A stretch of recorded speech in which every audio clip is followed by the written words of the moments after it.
Hi, good afternoon everyone. Welcome to the second session of day 2 of Beyond the UI, Beyond the User Interface, organized by the Computer Society of Royal College. So in the morning we discussed about computer architecture, about what it really is to be a programmer, which is to solve problems. We spoke about what programming is a little bit. We just touched upon what programming is, and we saw 4 demos that we will work on right now. So I hope you have downloaded and installed the relevant software, and let's get right on to it. So the tools that we will use today are Python, MySQL, and vscode. So Python is a beginner friendly programming language. It has been in existence for almost 2 or 3 decades, since the 1990s. This came on, this language of Python came on because it was a bit difficult for beginners to come onto the language during those days, and also it was an attempt to get rid of some of the unnecessary things that some of the other languages had, some of the other programming languages had. So this was essentially to help people in their development process. This was not to help the machines, but to help people. Now, why are we trying to help people in the development process or in the programming process? Well, because programming or software, that's there essentially to help people's lives better, to help people solve the problems that they have. And if we are going to make the language tough for people to use, then it's almost no use of having programming almost. So this is why they want to figure out new ways, or they wanted to rethink the way programming languages were built and how they can make it easy for anyone to join this. Because we didn't want to, or there shouldn't be a lot of entry barriers getting into areas such as this. So for you as a beginner or trying to get into the world of programming, this would be one of the ideal languages, because you can do a lot with Python. You can code on the back end as a server-side language. You could do a little bit of prototyping on the front end. You could build APIs with it. You could try to build desktop applications with it. You could try to do automation with it. There's a lot of things that you can do with Python. And recently, Python has gained a lot of popularity because of its ability to take care of the data science aspect of things. So things like building beautiful dashboards using libraries such as Dash, or going into very complex data science applications like computer vision, NLP, text mining, forecasting, classification, various different things on the data science front. So this has really helped Python gain a lot of popularity, and this is one of the #1 languages in the world right now for beginners. Of course, it has its downsides, mainly with regard to speed, but for our level and the applications that we have, the speed of Python is generally enough. It's enough for most of the applications we have in use, in day-to-day use. The next one is MySQL as a software, and SQL or structured query language as a language itself. Now SQL has different variants, but as a whole, this is the language that we use to communicate with most of the databases out there. දැන් database එකක් කියලා කියන්නේ මොකද්ද? අර අපි උදේ කතා කරගත්ත analogy එක ගත්තා නම් අපි system එකකට දාන data තියාගෙන ඉන්න තැන තමයි database එක. එතකොට මේ database එකත් එක්ක නැත්නම් අපි තියාගෙන ඉන්න data එකත් එක්ක කතා කරගන්න බැරි නම් අපිට ඇත්තටම පොඩ්ඩක් ඉස්සරහට යන්න නැත්නම් වැඩ කරගන්න චුට්ටක් අමාරුයි. So software programmer කෙනෙක් විදිහට අපි front end එකේ විතරක් වැඩ කරත් මේ SQL knowledge එක ඔයගලන්ට ඉතාමත් වැදගත් වෙයි. ඒක නිසා SQL කියන එක නිකන් පැත්තකට දාන්න එපා. ඒක සමහර කට්ටිය හිතන එක හරියම ලේසි, එක ඉගෙන ගන්න ඕනේ නැහැ. එහෙමත් නැත්නම් මම front end විතරයි කරන්නේ, ඒක නිසා ඒක ඉගෙන ගන්න අවශ්‍යතාවයක් නැහැ. මොකද එහෙම හිතන්න එපා. මේ SQL කියන tool එක ඔයගලන්ට තියෙන එක ඉතාමත් ලොකු advantage එකක්. So අපි SQL ගැන පොඩ්ඩක් කතා කරගමු. ඊළඟට තමයි මේක කෝඩ් කරන්න නැත්නම් මේ ටයිප් කරන්න අපිට තැනක් තියෙන්න ඕනේ.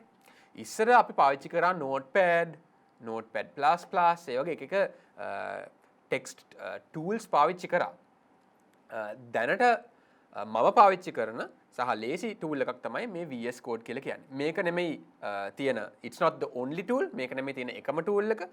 Visual Studio, PyCharm, එතකොට IntelliJ IDEA for Python ඇරෙන අනිත් languages, එතකම Atom කියලා text editors තියෙනවා, Nano, Vim, එතකොට එතනින් එහාට ගියාම Sublime Text හුඟක් දේවල් තියෙනවා. බිගිනර් කෙනෙක් විදිහට VS Code මට හිතෙනවා ලේසි කියලා. මොකද VS Code වල අපිට languages කිහිපයක් කෝඩ් කරන්න පුළුවන්. ඒත් එක්කම එතන තියෙන extensions වලින් අපිට අපේ languages වලට අවශ්‍ය support එකක් ගන්න පුළුවන්. අපි මේවා මොනවද කියලා බලමු ඉස්සරහට යනකොට. so මේවත් එක්ක අපි පළවෙනියෙන් පටන් ගමු අපේ first demo එක. අපේ මේ monolithic application එක හදන්න. දැන් ඒක හදන්න කලින් අපි පොඩ්ඩක් කතා කරගමු මේ monolithic කියන්නේ මොකක්ද කියලා. monolithic කියලා කියන්නේ අපේ තියෙන මුළු software එකම අපි කියමුකෝ එක තැනක තමයි store වෙන්නේ නැත්නම් එහෙම නැත්නම් පාවිච්චි වෙන්නේ. ඒ කියන්නේ අපිට තියෙන්නේ එකම එක database එකයි. මේ database එකේ හැම දෙයක්ම store වෙනවා. අපිට තියෙන එකම එක back end එකයි. මේ back end එක තමයි database එකත් එක්ක communicate කරලා ඒත් එක්කම back end logic ලියන්නේ.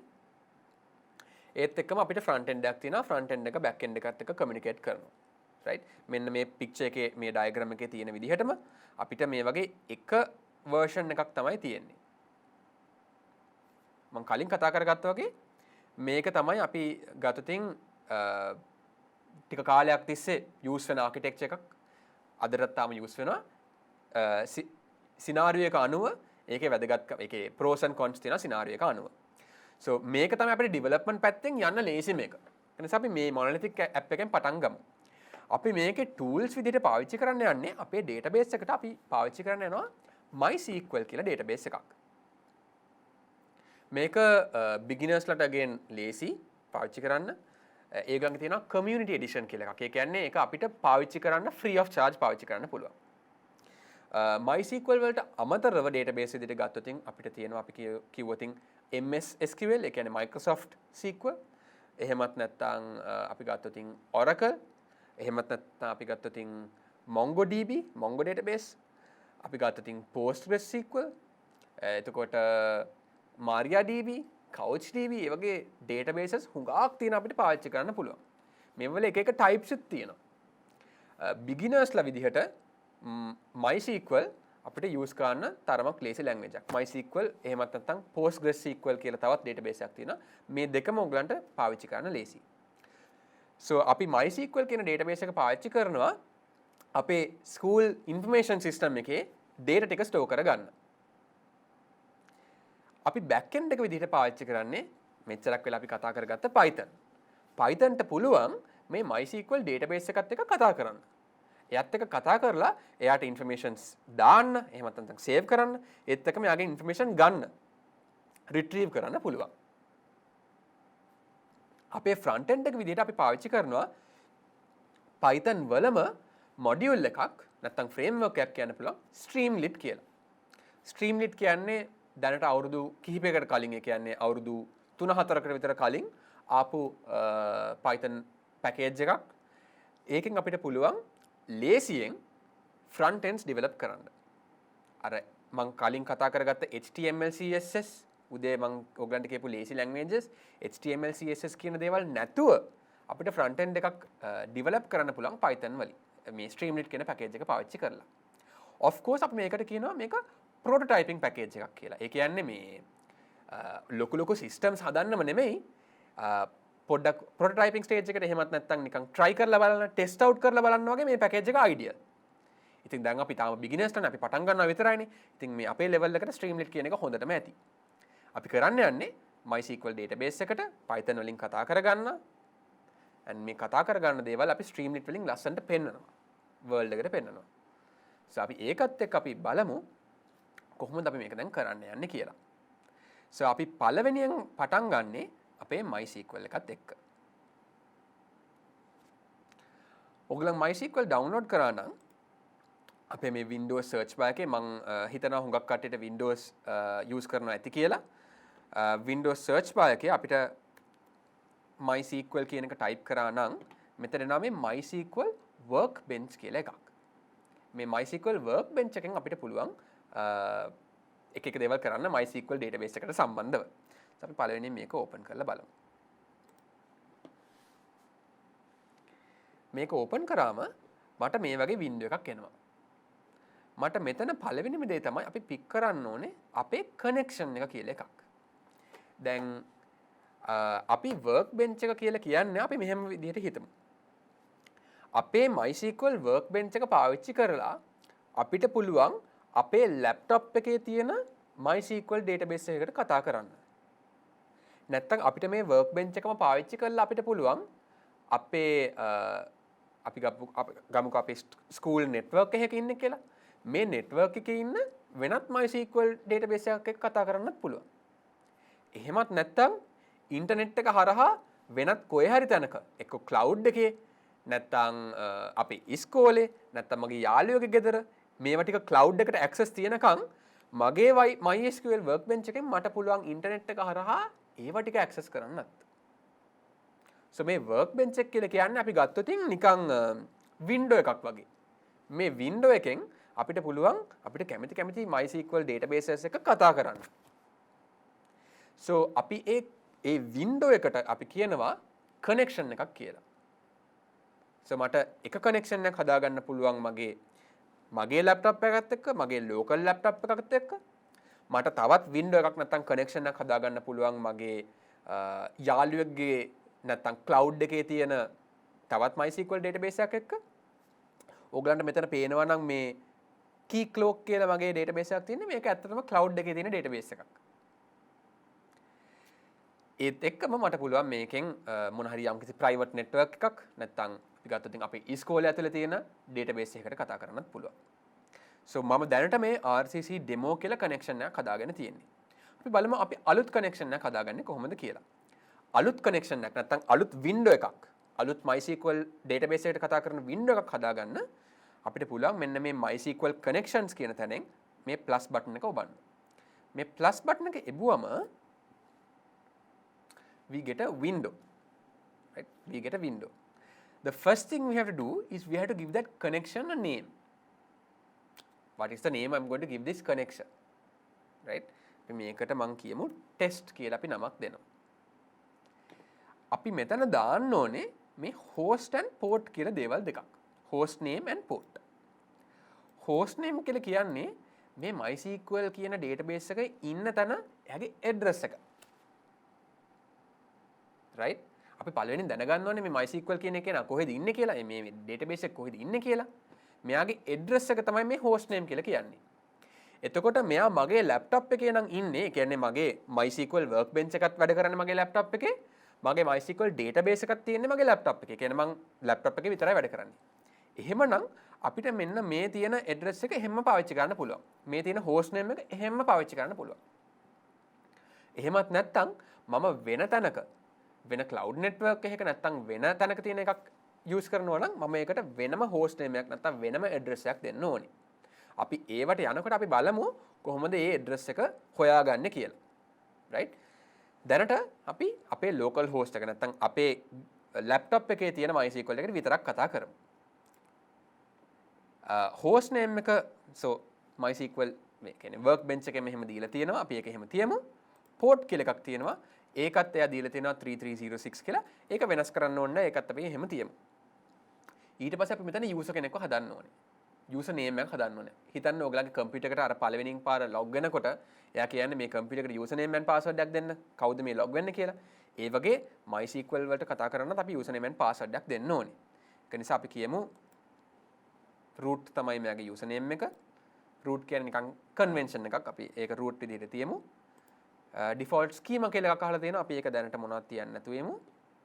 connection එක test කරමු. right? test කරනවා කියන්නේ අපි බලනවා මේක වැඩද කියලා. වැඩ කරන්න පුළුවන්ද කියලා. test කරලා බලමු.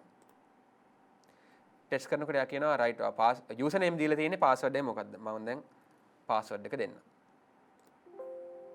right. මෙන්න මෙයා කියනවා right. successfully made the connection. ඒ කියන්නේ මගේ MySQL database එකත් එක්ක මගේ laptop එකේ තියෙන MySQL database එකත් එක්ක connect වෙන්න පුළුවන් මෙයාට. එතකොට ෆස්ට් ස්ටෙප් එක හරි. රයිට්. ඊට පස්සේ අපිට මෙතනින් පුළුවන් ඕකේ ඔබලා ඉස්සරහට යන්න. මම දැනට මේක ඕකේ ඔබන්න නැතුව කැන්සල් කරන්නම්. මොකද මම ඔල්රෙඩි මේ කනෙක්ෂන් එක හදාගෙන තියෙන්නේ. ඕගලන්ට ඕකේ එබුවට පස්සේ මේ වගේම බොක්ස් එකක් මෙතන එන්න ඕනේ ඕගලගේ කනෙක්ෂන් නේම් එකත් එක්ක. මම මේකට දීලා තියෙන කනෙක්ෂන් නේම් එක RCC demo. මම ඒක ක්ලික් කරාම එයා අරන් යනවා මාව මේ RCC demo කියන කනෙක්ෂන් එක through එතන තියෙන MySQL server එකට නැත්නම් MySQL database එකට. මේ MySQL database එකේ සයිඩ් එකේ පේනවා ඇති ස්කීමාස් කියලා જાතියක් තියෙනවා. රයිට්. සමහර වෙලාවට ඕගලන්ව මෙතනට ආපු ගාම ඕගලන්ට මේක නෙමෙයි මෙන්න මේ වගේ ස්ක්‍රීන් එකක් වෙන්න නැති පෙවුනේ. එහෙම පෙවුනනම් බය වෙන්න එපා. ඒක චේන්ජ් කරන්න පොඩි දෙයක් කරන්න තියෙන අපිට. මෙතන මේ යට තියෙන ඇඩ්මිනිස්ට්‍රේෂන් නෙමෙයි ස්කීමාස් වලට යමු. ස්කීමාස් වලට ගියාම එතන තියෙනවා අපේ ස්කීමාස් කිහිපයක්. ස්කීමා එකක් කියලා කියන්නේ අපි ගමු නිකන් අපි හිතමු මේක ඩේටාබේස් එකක් වගේ.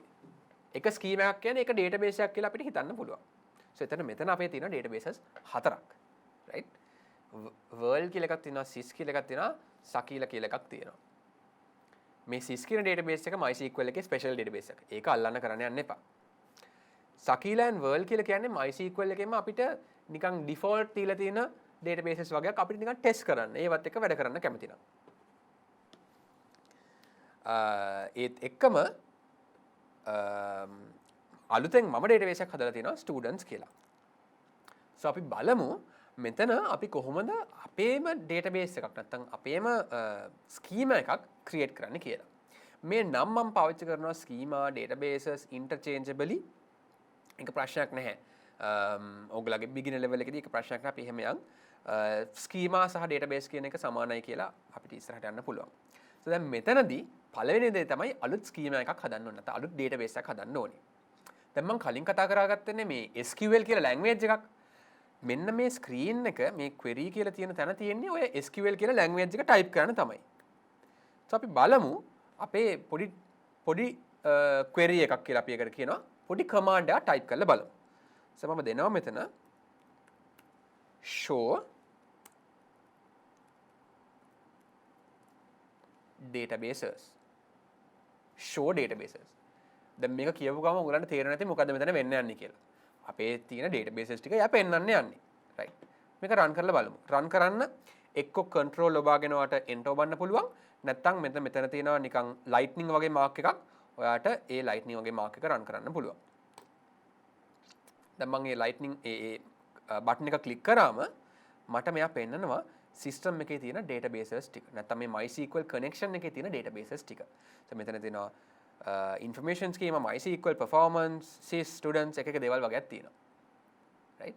so අපි දැන් අලුත් database එකක් හදන්න යමු. right. මම test කියලා database එකක් හදන්නම්. ඒක හදන්නත් ක්‍රම කිහිපයක් ක්‍රම දෙකක් තියෙනවා. main ක්‍රම දෙකක් තියෙනවා. පළවෙනි එක තමයි lazy විදිහ. අපිට පුළුවන් මෙතන මේ තියෙනවා buttons වගේක් icon set එකක්. මේ icons වලින් මම choose කරනවා මෙන්න මේ icon එක. බලන්න ඒක මම hover කරාම message එකක් එනවා create a new schema. create a new database, create a new schema. So අපි ඒක click කරමු. click කරපු ගමන් මෙයා අහනවා right මට දෙන්න මෙයාට කියන නමක් මම මොකද්ද මෙයාට කතා කරන්න අපි කියමු මෙයාගේ නම test. test තමයි database එකේ නම. නැත්නම් schema එකේ නම. ඒක දාලා අපි apply කරමු. මෙතන තියෙන apply button එක.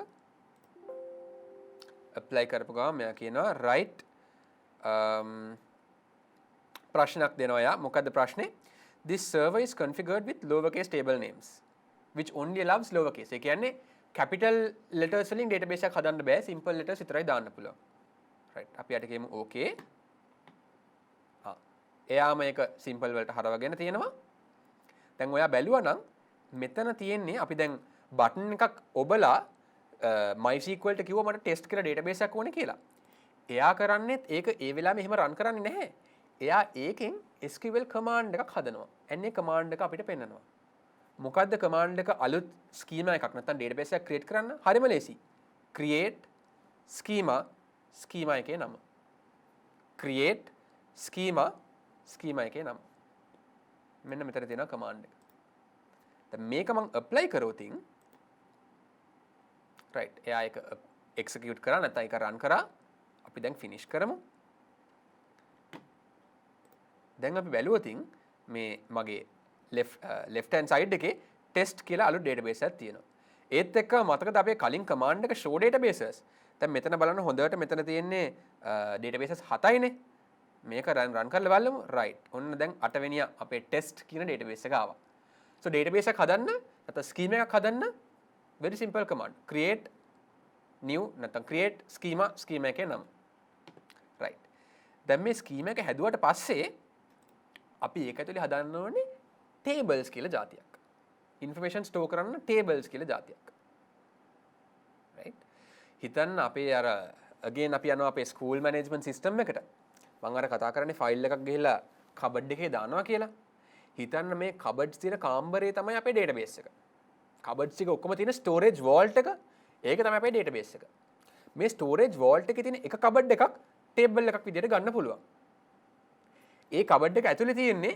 එක જાතියක files විතරයි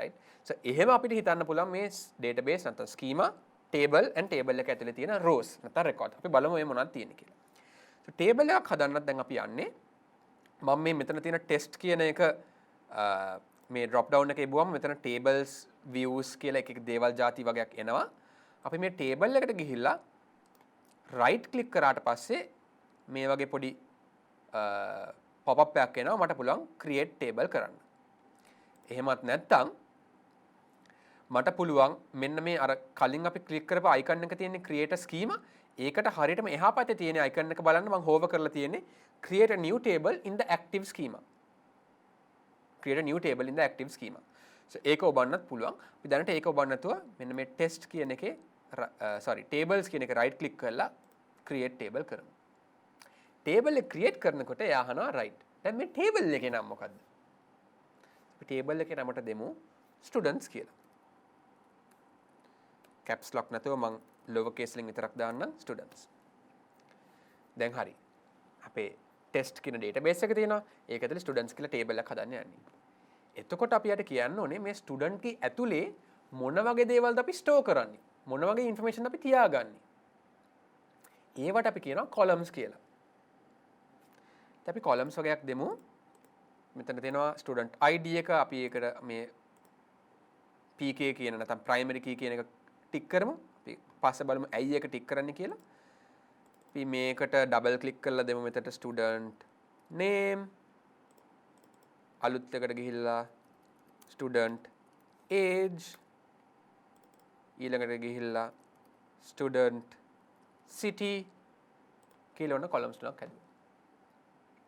දැන් මට පුළුවන් මෙන්න මේ ටික apply කරවන්න. අපේ table name එක මොකද්ද? students column names හතරක් අපි දැන් මෙතන define කරලා තියෙනවා. මේක හැදුවට පස්සේ නැත්නම් මේ ටික කරාට පස්සේ අපිට පුළුවන් කලින් වගේ apply button එක ඔබන්න. අපි apply කරාම අර කලින් වගේම තමයි. මෙයා අපිට දෙනවා table එකක් හදන්න එයා පාවිච්චි කරන SQL නැත්නම් query එක. SQL query එක එයා අපිට දෙනවා. so මේක අපිට බලා ගන්න පුළුවන් නිකන් කියන්නේ අපිට SQL වල idea එකක් නැත්නම් කොහොමද මේක වැඩ කරන්නේ කියලා දන්නේ නැත්නම් මේ icons ටික use කරලා බලන්න පුළුවන් right මෙයා generate කරන SQL command එක මොකද්ද? ඉතින් අපි මේක පොඩ්ඩක් කියවුවොතින් මෙතන තියෙනවා වචන වගේක් create table එකේ නම ඒ කියන්නේ test කියන database එකේ students කියන table එක table එකේ තියෙන columns ටික. දැන් අපි පොඩ්ඩක් හිතුවතින් databases ටික බලා ගන්න command එක show databases. අලුත් schema එකක් create කරගන්න create schema එකේ නම. අලුත් table එකක් create කරගන්න create table එකේ නම සහ table එකේ columns ටික. So one by one මේ SQL කියන එක it's building on top of the other but it's very easy and straightforward for us to catch, right? So let's just click on apply. Let's go forward. Let's finish. And now if you notice අපේ tables එක ගාව තියෙනවා චුටි drop down එකක්. කලින් තිබුණේ නැහැ. දැන් එනවා චුටි drop down එකක්. මේක ඇතුලේ students කියලා table එකක් දැන් හදලා තියෙන්නේ. දැන් අපිට පුළුවන් මේ students කියන එකට data enter කරන්න. අලුත් details වගේක් දාන්න. අපි ඒකත් බලමු කොහොමද කරන්න කියලා. So ඒකටත් මම කරන්න යන්නේ right click කරනවා select rows කියන එක type කරනවා. එතකොට මෙතන මෙයා මට command එකක් දෙනවා. select star කියන්නේ all වලට select star from table name. බලන්න. select නැත්නම් all from table එකේ නම. This is all we have to do to get the information from a table. Select star from the table name. So very easy for you to learn SQL. Now we have got the information of the table. There is nothing there, right? We have to put some information. So let's see how we can put some information. So what I'm going to do is I'm going to type some information in.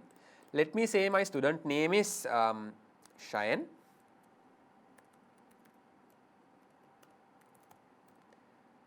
Age is, let's say, 12.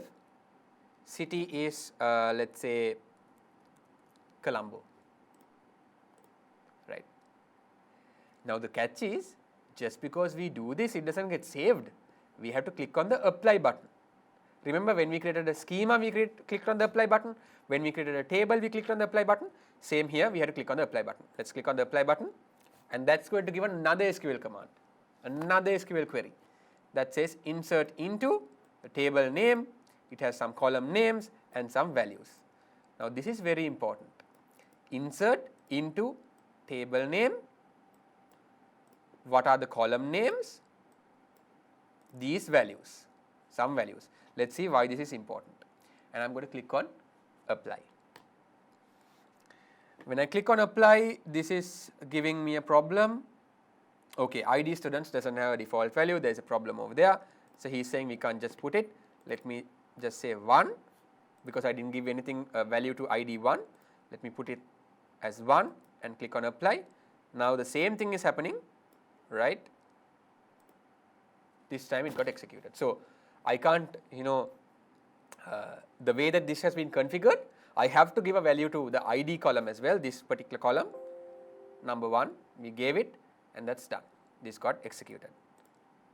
And now if I click the lightning, this icon once again, there we go. We have that information saved in our database, right? So we looked at few things: creating schemas, tables, entering information.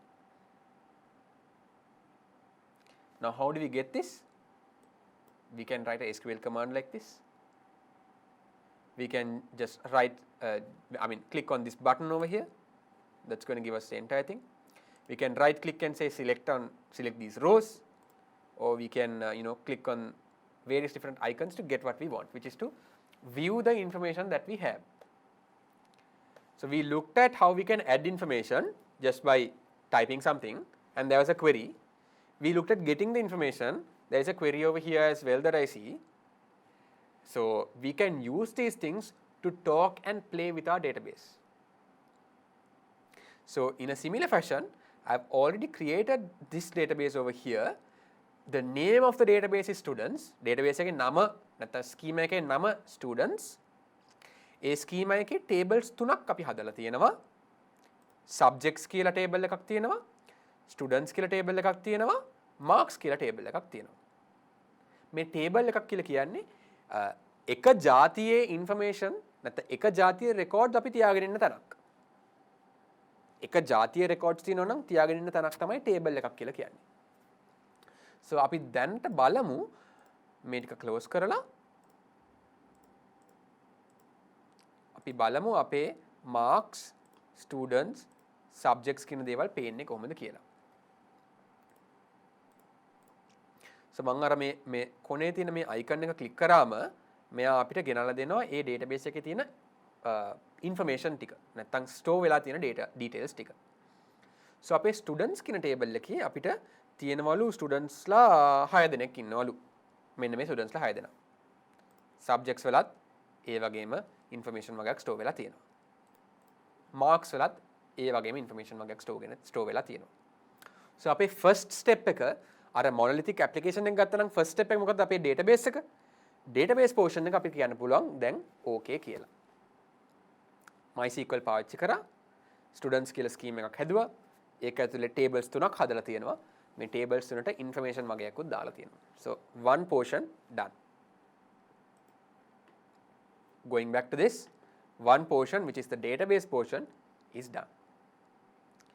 Now once we have done the database portion, we have to see how we can talk to the database using Python.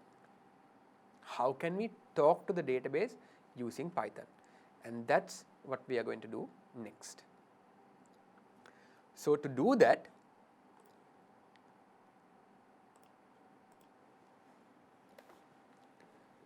I have already gone into a folder. I've created a separate folder for beyond the UI this particular conference. You can create a folder for your projects as well.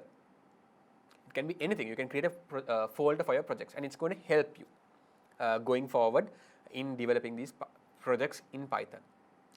So what I'm going to do is I'm going to start with our monolith. I'm going to right click and click on something called open with code.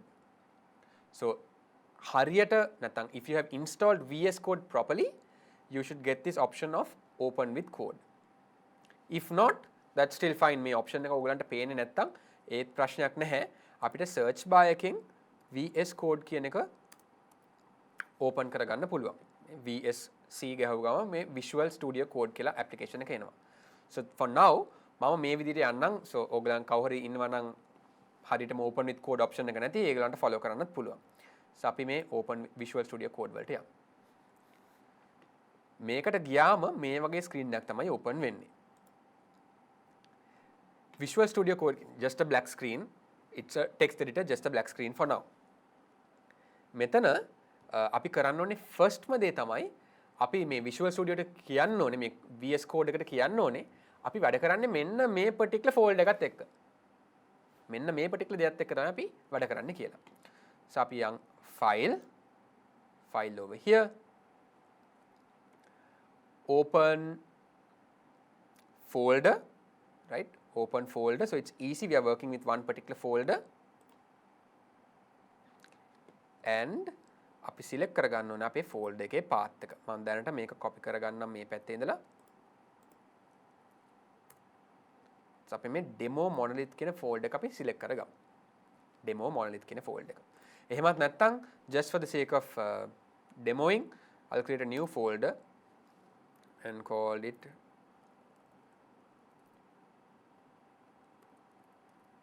demono, just for now, okay? Right. And let's select this demono folder. And you should get something like this. Basically, do you trust this folder? Of course, we created it, so we can say yes, we trust it.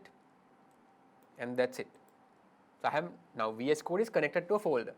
Folder එකතුල කිසිම දෙයක් නැහැ. But that's fine. VS Code is connected to this particular folder. මේ folder එකේ අපිට දැන් පළවෙනියෙන් කරන්න ඕනේ අපි project එකක් පටන් ගන්නකොට අපි ඒකට කියනවා virtual environment එකක් create කරගන්න ඕනේ. Right? Virtual environment කියන්නේ මොකක්ද කියන එක අපි දැනට පොඩ්ඩක් side එකකින් තියන්න පුළුවන්. අපි virtual environment එකක් create කරගමු. So VS Code වල ඉස්සරහට යනකොට first day තමයි අපිට මේ terminal කියලා එකක් තියෙනවා. අපි මේ terminal කියන tab එකට ගිහිල්ලා new terminal අලුත් terminal එක open කරගමු. So මෙයා open වෙන්නේ අපේ මේ බලන්න මේ අපේ file location එකේ. Shayen's documents, Kainovation, BTUI, demono. ඒ folder එකේ තමයි open වෙන්නේ. මෙතන අපිට පුළුවන් අර මම කලින් කිව්වා වගේ virtual environment එකක් create කරගන්න. අපි බලමු ඇයි ඒක වැදගත් වෙන්නේ කියලා ඉස්සරහට දැනට අපි මේක create කරගෙන යමු. So දැන් ඕගොල්ලන් Python විතරයි download කරගෙන තියෙන්නේ. අපි මේ Python එකත් එක්ක ඉස්සරහට වැඩ කරන්න යම්කිසි modules නැත්නම් packages install කරගන්න ඕනේ. ඒකට පොඩි internet connection එකක් උත් තියෙන්න ඕනේ. මේවා install කරගන්න ඕනේ. මේ packages use කරලා තමයි අපිට ඉස්සරහට develop කරගන්න පුළුවන්. දැන් ඇයි අපි packages use කරගන්නේ? දැන් Python කියන්නේ යම්කිසි language එකක්. ඒ Python එක එන යම්කිසි දේවල් වගේක් තියෙනවා. නමුත් එතනින් එහාට over time different people have created different packages for different use cases. Right? So මට පුළුවන් මේ හැමදේම අලුතෙන් පටන් ගන්න නැතුව අර කලින් එක්කෙනෙක් පාවිච්චි නැත්නම් හදලා තියෙන දෙයක් පාවිච්චි කරලා එතනින් ඉස්සරහට යන්න. For example, මම ඉතාමත් එක්ස්ට්‍රීම් එක්සාම්පල් එකක් කිව්වොතින් අපි ගමුකෝ පිටිකිරි right මට පුළුවන් අපේ ගෙදර කව් කෙනෙක් වෙනත් හරකෙක්ව තියාගෙන එයාගෙන් කිරි දවාගෙන උදේට බොන්න. එහෙම කරන්න පුළුවන්.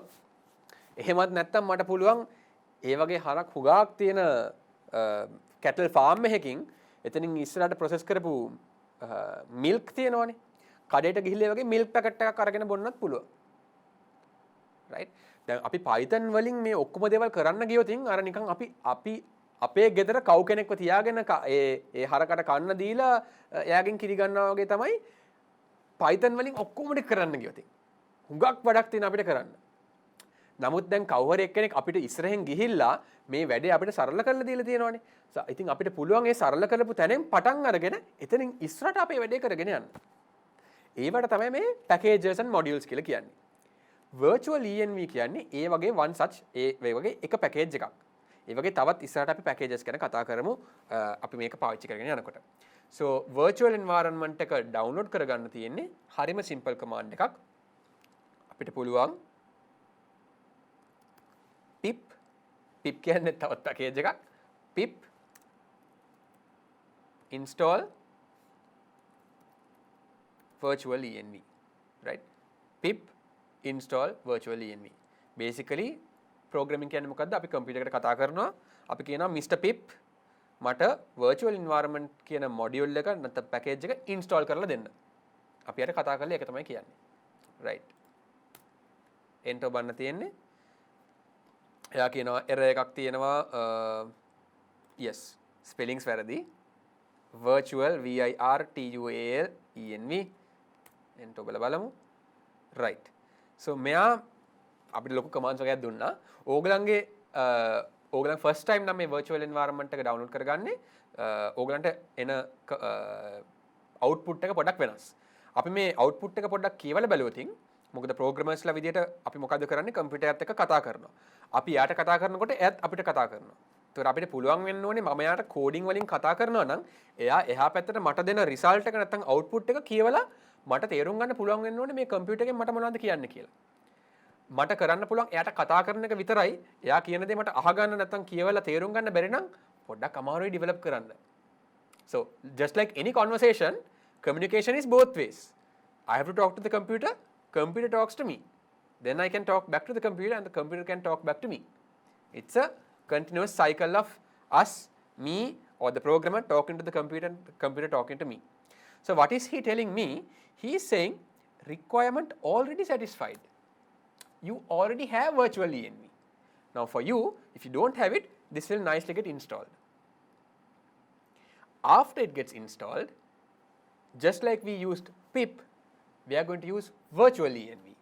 And we are going to say, Mr. Virtual env, create a new virtual environment for me called .venv. And I'm going to give an extra command called --clear. If you don't want, you cannot give that command, right?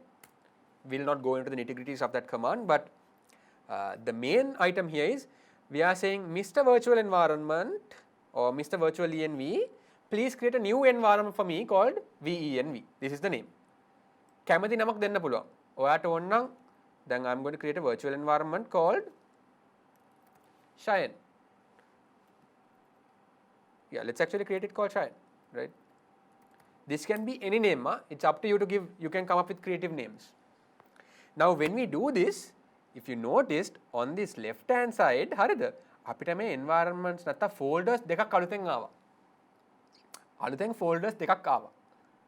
අපි මෙතන run කරන command එකෙන් folders create වුණා. අපි දැන් කරන්න යන්නේ මේ folders නැත්නම් මෙතන තියෙන දේවල් ටික පාවිච්චි කරලා ඉස්සරහට යන්න තමයි යන්නේ. So මම මේ Shayen කියන එක delete කරන්න නම් ඒක අවශ්‍ය නැති නිසා එක තැනක තියෙන ඕනේ එක virtual environment එකයි ideally. මේක just delete කරන්න just right click, delete, move to recycle bin, that's it, it's gone. Right. This is a very good practice, especially at a beginner stage. I mean, later on you have to follow it no matter what. At the beginner stage, it's a good practice to create separate virtual environments for separate projects. And next what we have to do is, we have to tell Mr. VNV, we want to use you. We have created, like we spoke to virtual environment and created .venv. Now we are going to use .venv and tell him we need you. So we'll use .env scripts activate. So all I'm doing is, guys, I'm pressing on the dot here because this starts with a dot, or let me press .v, and I'm pressing on the tab icon. So tab එක එබුවම එයා ඒ folder එකේ තියෙන එකක් තියෙනවා නම් ඒක එයා අපිට ලේසියෙන් අරගෙන දෙනවා ඉස්සරහට. ඊට පස්සේ capital S scripts simple A tab activate. එච්චරයි මේ අපේ virtual environment එක activate වෙනවා. activate වුණා කියලා කොහොමද දැනගන්නේ? මෙන්න මෙතන බලන්න. මෙතනින් side එකේ වරහන් ඇතුලේ එන්නේ environment එකේ නම ආවා. කලින් තිබුණේ නැහැ, දැන් ආවා අපිට ඒක. මේක Windows වල activate කරන command එක. Linux වල නම් ඔයගලන් පාවිච්චි කරන්නේ වෙනම command එකක් තියෙනවා. මම හිතනවා ඔයගලන් බොහෝ දුරට ඉන්නේ Windows වල වෙන්න ඕනේ expertise level එකේ හැටියට. දැන් ඒක අපි create කරගත්ත නිසා අපිට දැන් මෙතනින් ඉස්සරහට යන්න පුළුවන්. දැන් අපේ වැඩේ මොකද්ද? අපිට ඕනේ MySQL නැත්තම් අපේ database එකත් එක්ක කතා කරන්න, right? දැන් මම දන්නේ නැහැ ඒක කරන්නේ කොහොමද කියලා. දන්නේ නැත්තම් කොහොමද ඉස්සරහට යන්නේ? අපි ගාව තියෙන resources පාවිච්චි කරන්න ඕනේ, right? දැන් අපි ගාව තියෙන එක main resource එක තමයි අපේ brain එක. ඊට අමතරව අපිට තියෙනවා අපේ මේ Google search එක. එහෙමත් නැත්නම් internet එක. internet එකේ තියෙනවා අපිට මේක කරන්න පුළුවන් විදි. So all we are going to do is search on the internet how to do it. And Googling is a very new skill that's going to be very useful. You even see people adding Googling as a skill on CVs. So the ability to use the internet as a resource to your advantage is very valuable. And I still don't know how to use MySQL to connect to this particular database. So I am going to use the internet as well to find that out. So let's find out together. So අපි යන් අපේ කැමති browser එකට ගිහිල්ලා I'm going to type a question, right? How to use Python to connect to MySQL.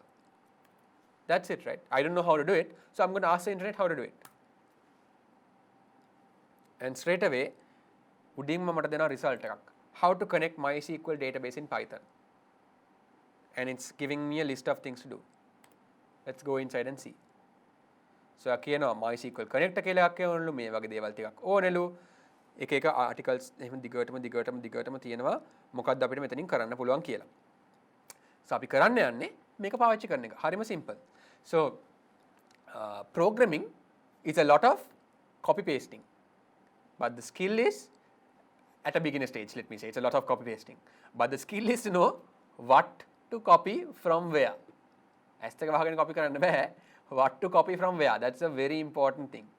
So the first thing I see is they are saying to install something called the MySQL connector for Python. Right. අපි ඒක connect කරලා බලමු.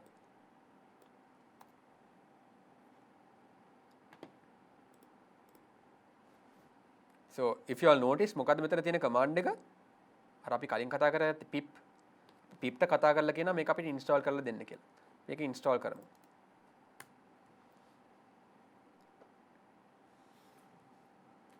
ඔන්න මෙයා අපිට දැන් install කරලා දෙනවා, right? Okay, done. It's installed. ඊට පස්සේ ආ කියනවා import MySQL connector, right? So importing is very important. So before we go to import, we'll see how we can use Python a little bit, right? So the first thing I'm going to do is I'm going to create a file. New file එකක් හදමු. මෙන්න මේක අපිට නම දෙමු test.py කියලා. test.py. හරිද? අපි නිකන් බලමු මේ Python එක මොනවද කරන්න පුළුවන් කියලා. පළවෙනි එකක් දෙමු නිකන් hi, just to see whether it's working. Let's see what happens.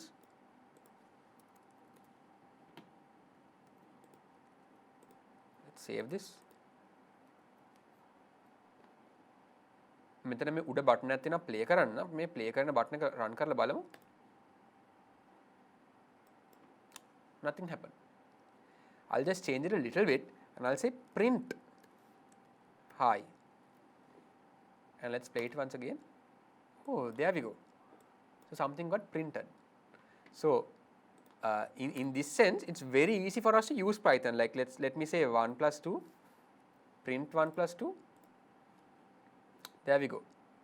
මේ ඔයගලට පේනවද මෙන්න මෙතන print වුණා hi කියන එක print වුණා මෙතන hi තියෙන නිසා ඊට පස්සේ 3 කියන එක print වුණා print 1 + 2 so මේ වගේ අපිට මෙහෙම තමයි අපි Python code කරන්නේ basically .py කියන extension එකක් තියෙන file එකක අපිට කැමති දෙයක් ලියන්න පුළුවන් coding පැත්තෙන් ලියන්න පුළුවන් so මේකත් එක්ක අපි යන් අපේ MySQL connect එකට දැන් මම කිසිම දෙයක් දන්නේ නැහැ මම මේ simply කරන්නේ මෙතන මේ වෙබ්සයිට් එකේ තියෙන දේවල් copy paste කර බලනවා වැඩ කරනවද නැද්ද කියලා එච්චරයි වෙන මොනවත් කරන්නේ නැහැ so මම මේක මේ copy කරනවා import MySQL connector මම දන්නෙත් නැහැ අපි බලමු මොකද්ද වෙන්නේ කියලා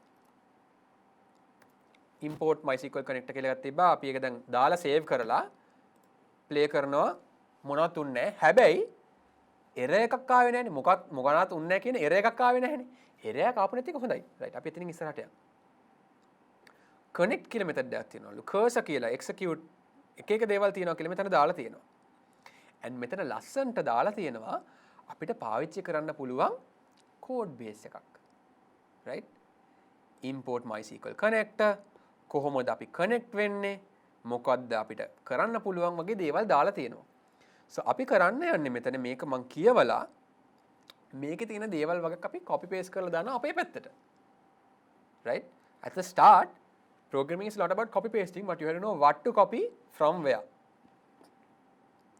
so I'll copy this I'll paste it over here right so මෙතන දාලා තියෙනවා ඒගොල්ලන්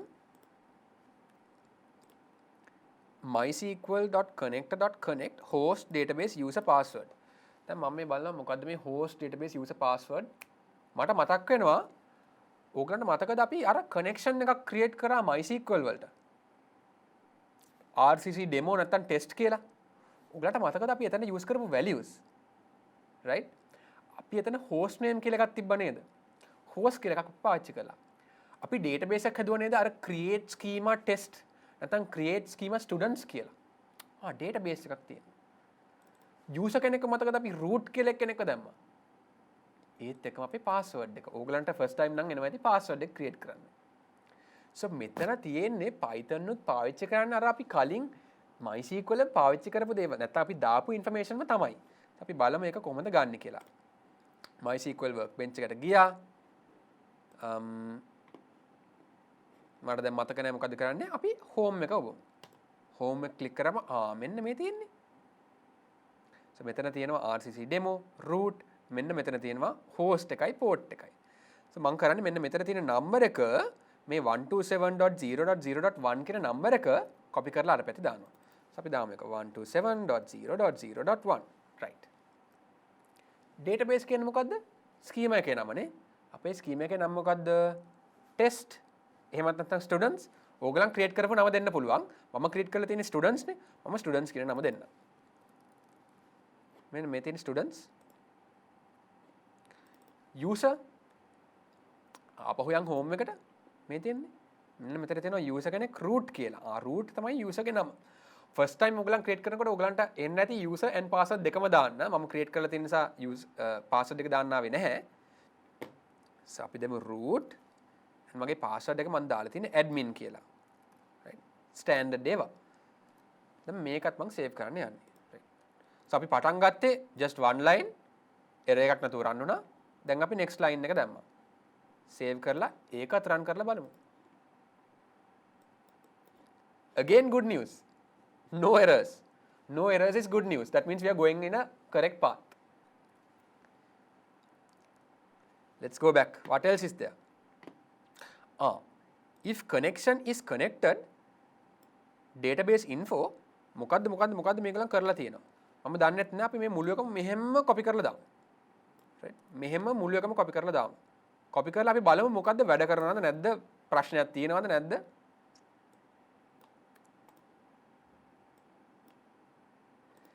දැන් මෙතන පොඩ්ඩක් කියවුවොත් මෙතන තියෙනවා අපේ මේ connection එක ඒ කියන්නේ මෙතන මේ අපි පාවිච්චි කරපු connection එක බලනවා මෙයා connected ද කියලා connected වුණාද එහෙමනම් එයාට කතා කරලා ගන්නවලු server එකේ information මම මම දන්නේ නැහැ මොකද්ද වෙන්නේ කියලා මම මෙතන ඉස්සරහෙන් තියෙන ඉංග්‍රීසි ටික කියව තමයි මම බලන්නේ මේ get server info කියන්නේ එහෙනම් ඒ කියන්නේ connection ඒ කියන්නේ server එකේ information ඇදලා ගන්න ඕනේ print කරනවා connected server එකේ version එක. ඊට පස්සේ තව මොන හරි එකක් තියෙනවා මම දන්නෙත් නෑ. අපි බලමු මොකද්ද වෙන්නේ කියලා. දැන් මේ හැමතැනම print කියලා ගහලා තියෙනවනේ. අපි කලින් print එක පාවිච්චි කරා වගේ මම හිතනවා යම් කිසි දෙයක් print වෙයි කියලා. අපි print කරලම බලමු. දැන් මෙතන print කරලා you are connected මේ මෙතන තියෙන connected to යට අපි print වෙලක් තියෙනවා. connected to MySQL version, the version number. Selected a database and said you are connected to this particular database. You are connected to students. Right? So basically we have now used Python to connect to our database. We'll go one step further and we'll speed things up a little bit. The last thing we are going to do is let's try to get some information out. I'm going to search.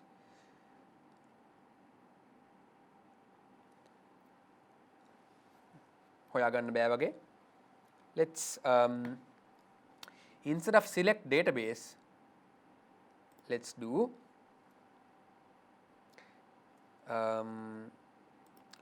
RC demo එකට ගිහිල්ලා select star from student marks කියලා එකක් තියෙනවා නේද query එකක්. අපි මේක නිකන් copy කරලා බලමු.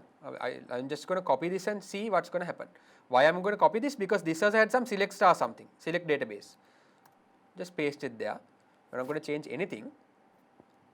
Cursor fetch one and something happens. We'll see what happens. We are just going to print this record. මේ print අනිත් කැලේ ටික අයින් කරලා මේක නිකන් print කරන්න යන්නේ. Right. print කරපු ගමන් බලන්න මොකක්ද උනේ කියලා. මෙතන print උනා අපේ marks කියන table එකේ තියෙන පළවෙනි record එක. Right. So අපිට දැන් පුළුවන් වෙලා තියෙනවා Python පාවිච්චි කරන්න අපේ back end එකට කතා කරන්න. So මේකත් එක්ක අපි චුට්ටකට pause කරමු Python and MySQL කතා කරගන්න වැඩේට. I'll open up something that I have done before. So here we have been able to use this MySQL connector, connect it to our students database and use a few queries to get all the students. Look at the query, select star from students, right? Select star from subjects and marks. We have been able to use that to get all the students and the marks and the subjects. And also when we added a new record, අපි අලුත් record එකක් add කරනකොට අර insert into කියලා එකක් command එකක් ආවනේ. ඒ command එකත් මෙන්න මෙතන අපි ලියලා තියෙනවා. So මෙතන මේ structure එක බැලුවා නම් මේ හැම එකටම පාවිච්චි වෙන්නේ එකම structure එක. මේ code එක ඔයගලන්ට පස්සේ go through කරන්න refer කරන්නත් පුළුවන්. So මේකෙන් අපිට පුළුවන් වෙනවා මේ particular table එකෙන් මේ particular file එකෙන් අපිට පුළුවන් වෙනවා MySQL එකට connect වෙලා information ගන්න සහ information දාන්න. දැන් ඕගොල්ලෝ බලනවා ඇති මේ def කියලා එක අමුතු functions දාලා තියෙනවා. අමුතු දේවල් දාලා තියෙනවා. අපි බලමු මේ මොකක්ද කියලා. මේක අපි බලන්න යන්නේ front end එක බැලුවට පස්සේ. So front end එක බලන්න අපි කලින් කතා කරගත්ත streamlit කියලා එකක් පාවිච්චි කරමු කියලා. streamlit වලින් වෙන්නේ ඇත්තටම Python වලින් අපිට front ends හදන්න පුළුවන්. So අපි බලමු කොච්චර ලේසිද ඒක හදන්න කියලා. So අපේ මේ demo එකටම අපි යන් මම මේක ක්ලෝස් කරනවා මේකත් ක්ලෝස් කරමු අපි අලුත් ටර්මිනල් එකක් ගන්න. අපි pip කියනවා අපහෝ Mr. Pip මට install කරලා දෙන්න streamlit. It's a new package called streamlit. මේ මෙතනින් වෙන්නේ මේ මගේ ඔක්කොම ටික එයා ඉන්ටර්නෙට් එකෙන් අරගෙන install කරන්න try කරනවා. So we'll see what happens. පොඩ්ඩක් වෙලා යයි. Let it install.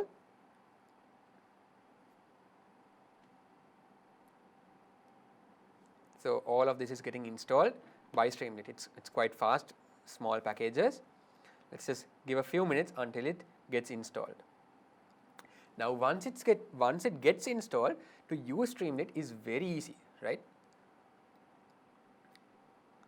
So while this is getting installed on this side, I'll just do a little demo of how Streamlit can work.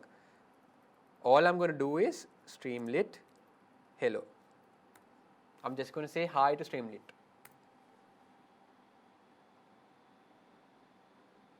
automatically open වෙනවා Streamlit එක.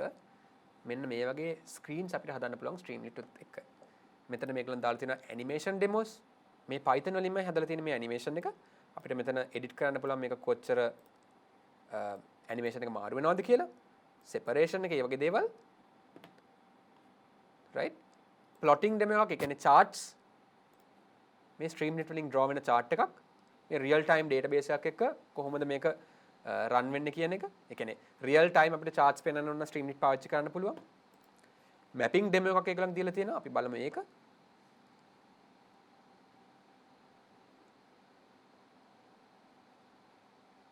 මේ වගේ මේ world map එක උඩ connection සහ each තැන value එක පෙන්වන bars use කරලා නැත්නම් columns use කරලා ඒගොල්ලන් දාලා තියෙනවා. අනිත් එක තමයි data frame demos. මේ වගේ data frame එකක් data frames හදන්න පුළුවන්. So Streamlit අපිට පාවිච්චි කරන්න පුළුවන් Python වලින් විතරක් to make very easy visualizations like this, and we'll see how easy it is in a tad bit. Let's go back to our demo mono. Okay, there we go. It's done now. Everything has got installed. මෙතන successfully installed කියලා ඔක්කොම list එකක් තියෙනවා install වෙච්ච.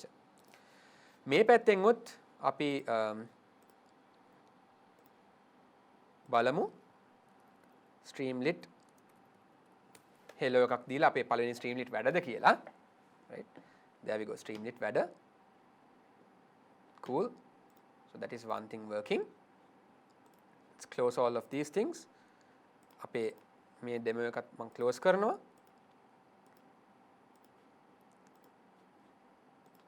and අපේ demo mono එක අපි ගමු. Let's I'll open a let's leave this as it is. I'm just going to close all of these guys, okay? Right. I'm going to open a new file called stream.py. That's it. And all I'm going to do is this.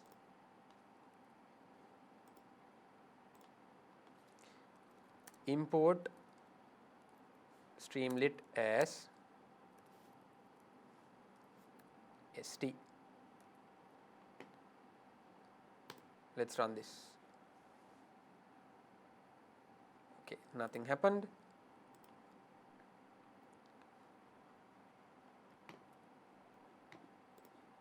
Wrong code. Then let's give a st.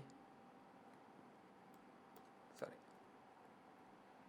Let's say Streamlit run my stream file. Streamlit run my stream file.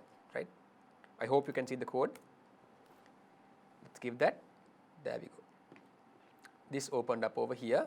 Streamlit automatically opened up. Like we haven't not put anything else. It's just Streamlit, right?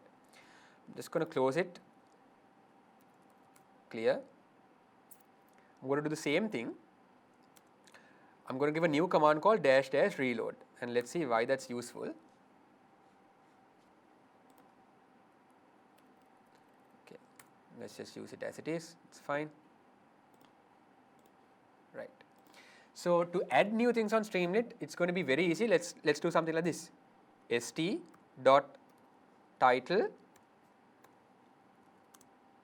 This is a title. I'm going to save it. As soon as I save it, or මේ පැත්තේ පේනවා ඇති, it says source file changed. Let me say run. We have a title, right? Let me just say st.write line, just, and line got printed. So side by side I can see what's going on and make beautiful apps, right? Make beautiful screens. So I can say st.card, or let's say header.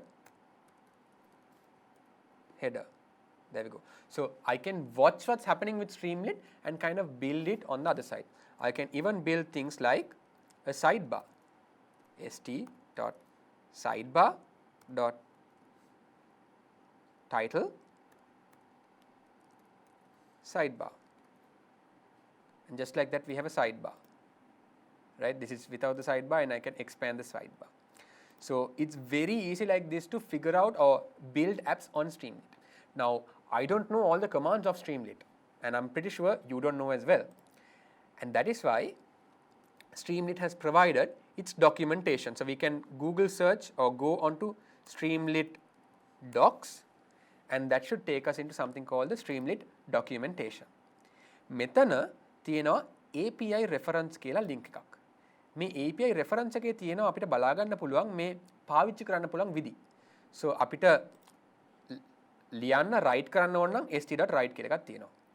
Any other text elements, this says okay, what are the different text elements I can use? Title, header, subheader, caption, so many different things. Even code can be put here.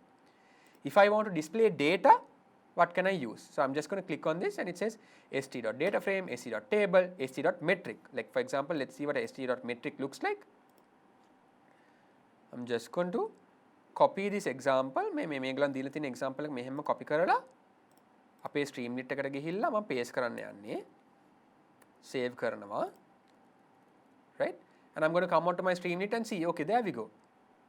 කලින් මෙහෙම temperature කියලා එකක් තිබුණේ නැහැ. දැන් මේක ඇවිල්ලා තියෙනවා.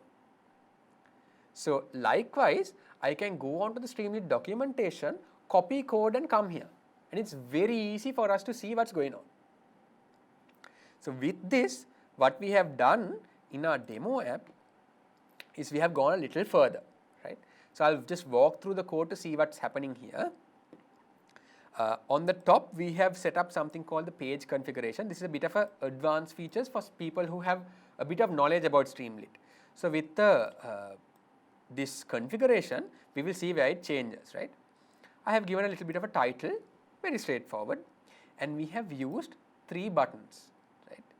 So to get it in the same row, we have used something called st columns. Now, how do I know that we can use st columns? I'm just going to go and read the Streamlit documentation.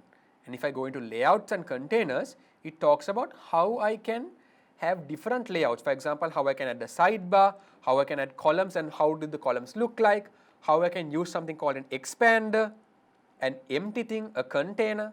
All of this we can see on the Streamlit documentation. And these we need to use in the appropriate places to get the job that we want done. So what we have done is used st columns to get the buttons in the same place. So what I'm going to do now is I'm going to switch into the already developed app and let's go through the code and see how it displays on the front end, right? So we'll close this one over here. We don't need that anymore. We can close it for now. Let's open Streamlit on this end.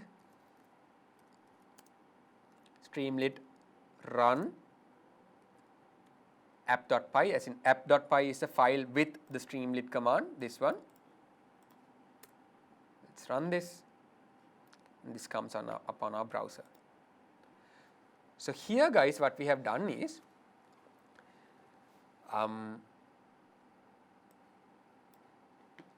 the page title, we have given something called Student Information System Monolithic. That is what displays on top of this tab over here if you want to change it, right? And then we have added a title, something that I showed before, and we have added a column for buttons. By adding this column, we are able to get the buttons in one row like this. I'm just going to show you what would happen if we didn't add this button, didn't add these columns. So just in the same way, I'm going to add, if you can see here, it says st.button to add buttons. So I'm going to add st.button, button 1 and button 2, just 2 random buttons. If we rerun this, there we go. We get the buttons one after the other. But if I want to get it in the same row, like we have done over here, we will need to use something called st columns. Now that's something we get through practice. So what I would urge you to do is to try to replicate what we have over here without looking at the code, of course. By looking at the code, you can get it straight away. But try to replicate what we have done here without looking at the code. And also, after the buttons, we move on into the pages where we have on the same Streamlit thing, on the same Streamlit code, how we can add subjects how we can add marks and how we can add students. Now subjects and subjects and students are quite straightforward. The marks aspect has a quite of interesting angle to it. So let's see what that is. Let's get rid of the buttons. That's a bit distracting. Save it, rerun. Okay, the buttons are no longer there. So I can use this, guys, to switch from the students, which displays students, to subjects, which displays subjects and you are able to add subjects, and marks, which displays the marks and you are able to add marks. The interesting thing here that I would say is we are able to select a student that we already have in the database. Not just any student, but select someone we already have. Same with subject and marks, right? So how can we do this? How have we done this? We have used something called, I'm just going to switch to so that we can see this. We have used something called the select box. So the select box allows us to use drop downs, and we have to give what values we want to show on this particular drop down. So for the values, we have used a function called getStudents. So getStudents is going to run that query which had select star. It's going to run that select star query, get all the students and throw it over here. Right. Same way we have done something with getSubjects. So it's going to select everything from the database and give it back to us. So what do we mean by a function? Think of a function like, if I have to do the same thing over and over again, how can I simplify it? කොහොමද මම මේ එකම වැඩේ හැමතිස්සෙම කරන්න ඕනේ වැඩක් තියෙනවා නම් ඒක මම simplify කරන්නේ කොහොමද? ඒවට තමයි functions එන්නේ. So මේ function එකෙන් කරලා තියෙන්නේ මේ getStudents කියන එකෙන් කරලා තියෙන්නේ මට දැන් getStudent කියන function එකට යන්න ඕන නම් all I have to do is control ඔබාගෙන මේක මට ඔබන්න පුළුවන්. මේ control ඔබාගෙන හිටියම මෙතන blue වලින් underline වෙනවා. මම එක click කරාම මාව අරන් යනවා මේ getStudents functions එක තියෙන තැනට. So මෙතන කරලා තියෙන්නේ මොකද්ද? මේ අපේ select star from students කියන SQL query එක run කරන එක තමයි වෙන්නේ. දැන් හැමතිස්සෙම select star from students, select star from students, select star from students කියලා කියනවා වෙනුවට මට පුළුවන් getStudents කියන word එක විතරක් call කරන්න. getStudents එක ඇතුලේ අපි යම් කිසි දෙයක් දීලා තියෙනවා මේක call කරාම මේ ටික ඔක්කොම වෙන්න ඕනේ කියලා. අපි ඉතාමත් simple function එකක් මම ඔයගොල්ලන්ට ලියලා පෙන්නනවා. අපි test කියලා file එකක් open කරමු. right. මම function එකක් ලියන අලුත් function එකක් addition කියලා. So මම define කරනවා def define. එතකොට අපි ඊළඟට දෙන්න function එකේ නම addition. ඊට පස්සේ වරහණක් දාන්න ඕනේ. එතකොට තමයි එයා දන්නේ මේක function එකක් කියලා. colon and function එක යට තියෙන දේවල් ලියන්න පුළුවන්. So මේ function එකට මම ගන්නවා number 1 and number 2 කියලා inputs දෙකක්. and මගේ output එක විදිහට මම print කරනවා number 1 plus number 2. right, number 1 plus number 2. Now this is a function. දැන් මම මේක run කරොතින් කිසිම දෙයක් වෙන්නේ නැහැ. මොකද මෙතන තියෙන්නේ ෆන්ක්ෂන් එකේ වෙන්න ඕනේ වැඩේ විතරයි. ෆන්ක්ෂන් එක රන් කරවන්න නම් අපි මේක කෝල් කරන්න ඕනේ. කියන්නේ අපි මේ number 1 and number 2 එකට මොන හරි meaningful numbers වගේක් දෙන්න ඕනේ. ඉතින් ඒක මම කෝල් කරන්න මම කියනවා මෙතනින් මේ addition 1, 2, 3 4 කියලා print වුණා. මම මේකම දේවල් කිහිපයක් දාගෙන යනවා මෙතන නිකන් ඔයගලන්ට පෙන්නන්න ෆන්ක්ෂන්ස් වලින් අපිට මොනවද කරන්න පුළුවන් කියලා. මේ ටික ඔක්කොම දැන් මේ ඇඩ් වෙලා ආවා. දැන් අපි ෆන්ක්ෂන් එකක් පාවිච්චි කරගත්ත නිසා මොකද්ද උනේ? මට හැමදෙස්සම මේ 1+2 කියලා ලියලිය print 1+2 print 3+3 ඒක ලියලිය ඉන්න එක මට කරන්න අවශ්‍ය නැහැ.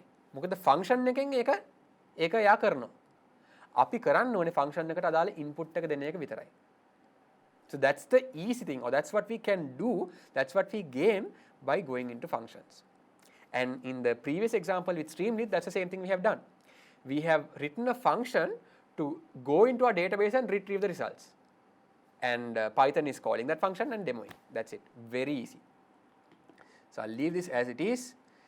And let's go back to see how our Streamlit is functioning.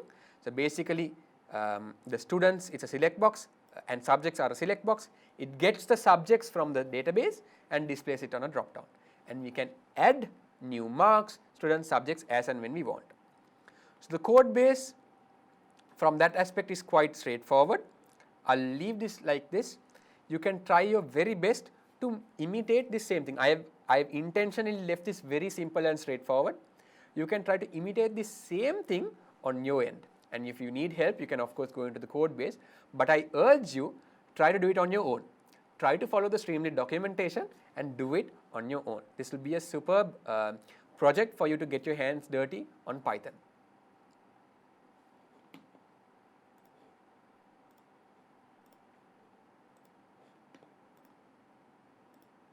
So with that, we'll go into our second demo. Now, we talked about monoliths before. ඒ කියන්නේ එකම app එකේ අපිට Streamlit උත් තිබුණා, backend එකක් තිබුණා, database එකක් තිබුණා, ඔක්කොම ටික එක ගොඩේ තියෙන්නේ. ඊළඟට microservices ගැන අපි කතා කරාම microservices වල වෙන්නේ මීට වඩා චුට්ටක් වෙනස් දෙයක්. එතන අපේ එකම front end එකක් අපිට තියෙන්න පුළුවන්. හැබැයි අපේ backends වෙන වෙනම තියෙන්න පුළුවන් අදාළ service එක අනුව. එතකොට මේ particular case එකේදී අපිට එක backend එකක් තියෙන්න පුළුවන්. apologies මෙතන database එකේ icon එක ඇවිල්ලා නැහැ. එක backend එකක් තියෙන්න පුළුවන් අපේ user credentials වලට. තව backend එකක් තියෙන්න පුළුවන් අපේ students and subjects and marks වලට. තව එකක් තියෙන්න පුළුවන් අපේ exam papers වලට. question pool එකකට. ඒ වගේ මේ backends and databases වෙන වෙනම තියාගන්න පුළුවන් microservices architecture එකට ගියාම. නමුත් එතනට ගියාම පොඩි added complexity එකක් එනවා. අපි බලන්න ඕනේ මේ front end එකෙන් මේ APIs හරහා backend එක call කරන්නේ කොහොමද කියලා. දෙවෙනි advantage එක තමයි අපේ screen එකෙන් විතරක් නෙමෙයි අපිට මේ API එක call කරන්න කියලා වෙනත් program එකකට දෙන්නත් පුළුවන්. දැන් අපි screen එකෙන් මේ APIs call කරනවා වගේ වෙනත් program එකකට දෙන්නත් පුළුවන් මේ APIs call කරන්න කියලා. So අපි එතනට බලමු මොකද්ද කරන්න කියලා next. So අපි මේකටත් පාවිච්චි කරන්නේ same students කියන database එකම තමයි. ඒත් එක්කම අපි backend එකේදී පාවිච්චි කරන්නේ කියන්නේ backend එකේදී database එකත් එක්ක කතා කරන්න පාවිච්චි කරන්නේ same code එකම තමයි. නමුත් වෙනස තමයි මෙයා එළියට දෙන්නේ front end එකට අවශ්‍ය information නෙමෙයි API එකක් දෙන්නේ. අපි ඒකට කියනවා API endpoint එකක් කියලා. So අපි APIs create කරන්න යන්නේ Streamlit වගේම lazy package එකක් පාවිච්චි කරලා fast API කියලා. So අපි බලමු fast API එක වැඩ කරන්නේ කොහොමද කියලා. So fast API පැත්තට යන්න මම මේ අපේ mono කියන එකේම යන් right click and open with code or go with Visual Studio Code and VS Code and you can select the folder. We'll create a new file called fast.py. fast.py. Then fast API කියන්නේ Streamlit වගේ අලුත් module එකක්නේ. අපි මෙයාවත් install කරගන්න ඕනේ. So අපි terminal එකකට ගිහිල්ලා මතකද අලුත් ඒවා install කරන විදිහ? Mr. Pip, please install fast API for me. Mr. Pip, please install fast API. It's going to be quite fast and it's installed. Already done. දැන් අපි මේක use කරන්නේ කොහොමද? අපිට use කරන්න පුළුවන් මෙන්න මේ වගේ. From fast API import wait මට දැන් මතක නැහැ මොකක්ද ඉස්සරහට වෙන්න ඕනේ කියලා. කොහොමද අපි දැන් ඒතර ඒක බලන්නේ? ඒ කියන්නේ මම දන්නවා from fast API තමයි කියලා. නමුත් ඉස්සරහට යන විදිහ මට මතක නැහැ. මම දන්නේ නැහැ. මම first time මේක කරන්නේ. Well, just like we talked about Streamlit documentation, we have fast API documentation. And this is fast API documentation is one of the best documentation I have seen on the Python front. So I'm just going to type fast API documentation and මෙතන තියෙනවා මේ fast API කියලා. උඩින්ම එනවා and example එකක් තියෙනවා. Right. කෙලින්ම මෙතනින් බලපුවම මේ example එකක් තියෙනවා. අපිට මේ example එක try කරන්න පුළුවන්. So මෙතන මෙයා මේ example එකක් දීලා තියෙනවා create මේ හරියම ලේසි මම follow කරන්න තියෙන්නේ create a file called main.py right අපි ඒක rename කරගමු main.py කියලා. දැන් fast.py කියලානේ තියෙන්නේ. rename main.py right. What's next? මෙන්න මේක එතන paste කරන්න ඕනේ. එක්කෝ මට මේක මෙහෙම copy කරන්න පුළුවන් නැත්නම් මේ button එක ඔබලා මුළු එකම copy කරගෙන paste කරන්න පුළුවන්. පොඩ්ඩක් බලමු මෙතන මොකක්ද තියෙන්නේ කියලා. From fast API import capital F capital API fast API app equals fast API තා මොනවාද get and get මොකක්ද දැක් තියෙනවා මම දන්නෙත් නැහැ අපි මේක දැනට මෙහෙම තියමු. Next එයා කියනවා run the server with uvicon main app.app right අපි ඒකත් copy කරලා බලමු. copy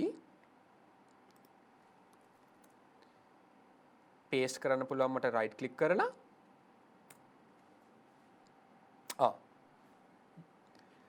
the term uvicon is not recognized. uvicon කියන්නේ මොකක්ද කියලා මෙයා දන්නේ නැහැ. right අපි එහෙනම් uvicon වත් මෙයාට දාලා දෙමු. Mr. Pip please install uvicon as well. බලමු මේක install කරගන්න විදිය right install වෙනවා. right that's also done. දැන් uvicon install වුණානේ. දැන් අපි try කරමු. දැන් ඔන්න run වෙන්න පටන් ගත්තා. යම්කිසි application එකක් run වෙනවලු. මෙන්න මේ path එකේ. අපි එතනට ගිහිල්ලා බලමු.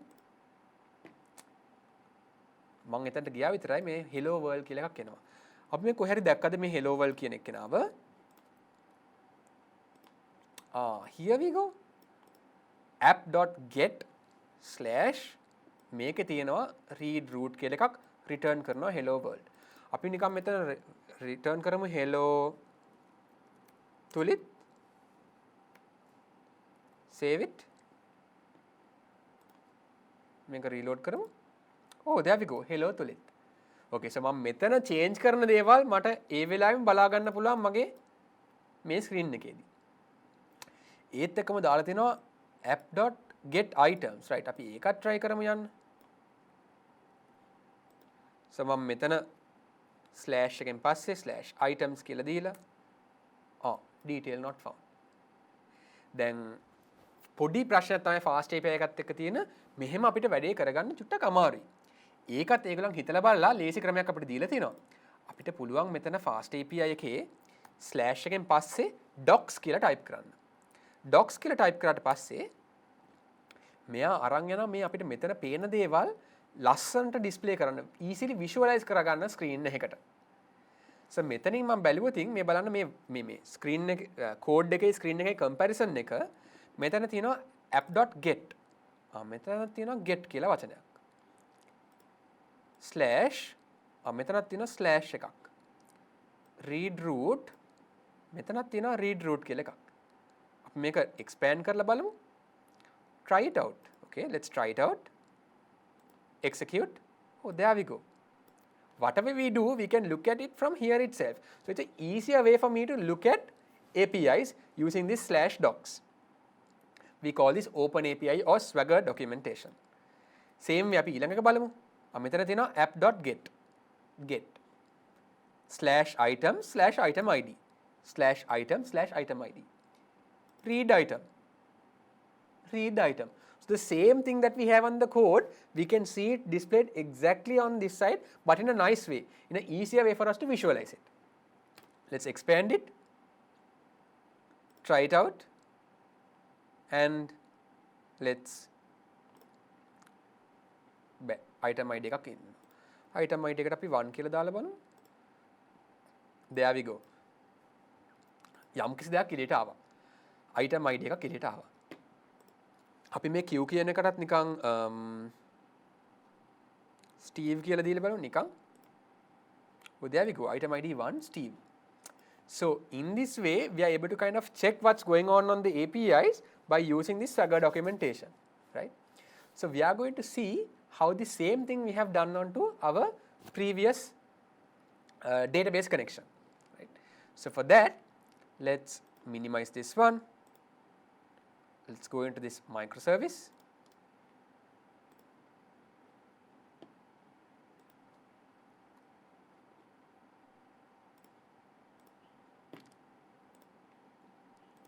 close this.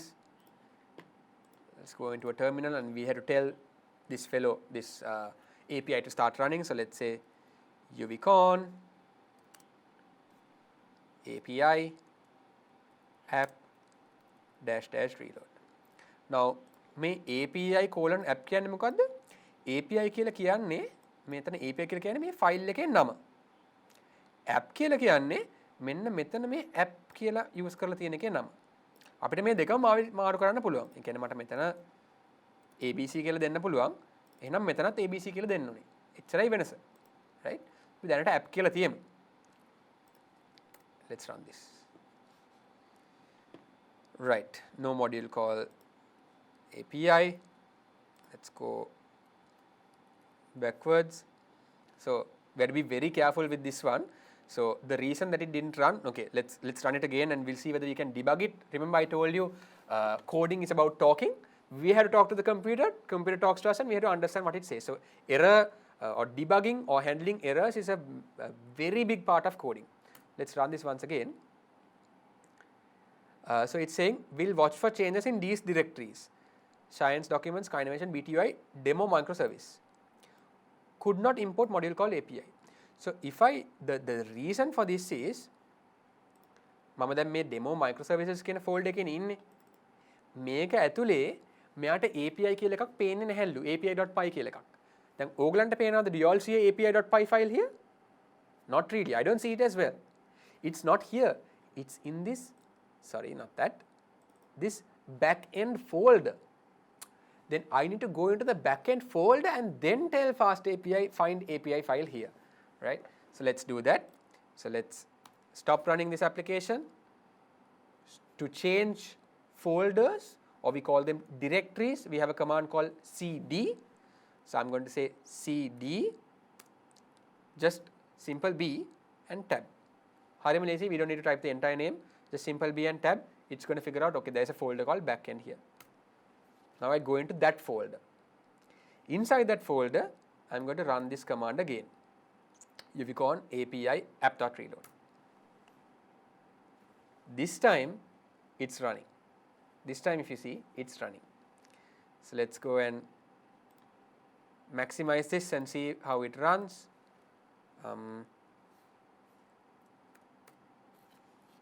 Okay, it's still saying hello to it. We have to stop the other one. Let's stop that as well.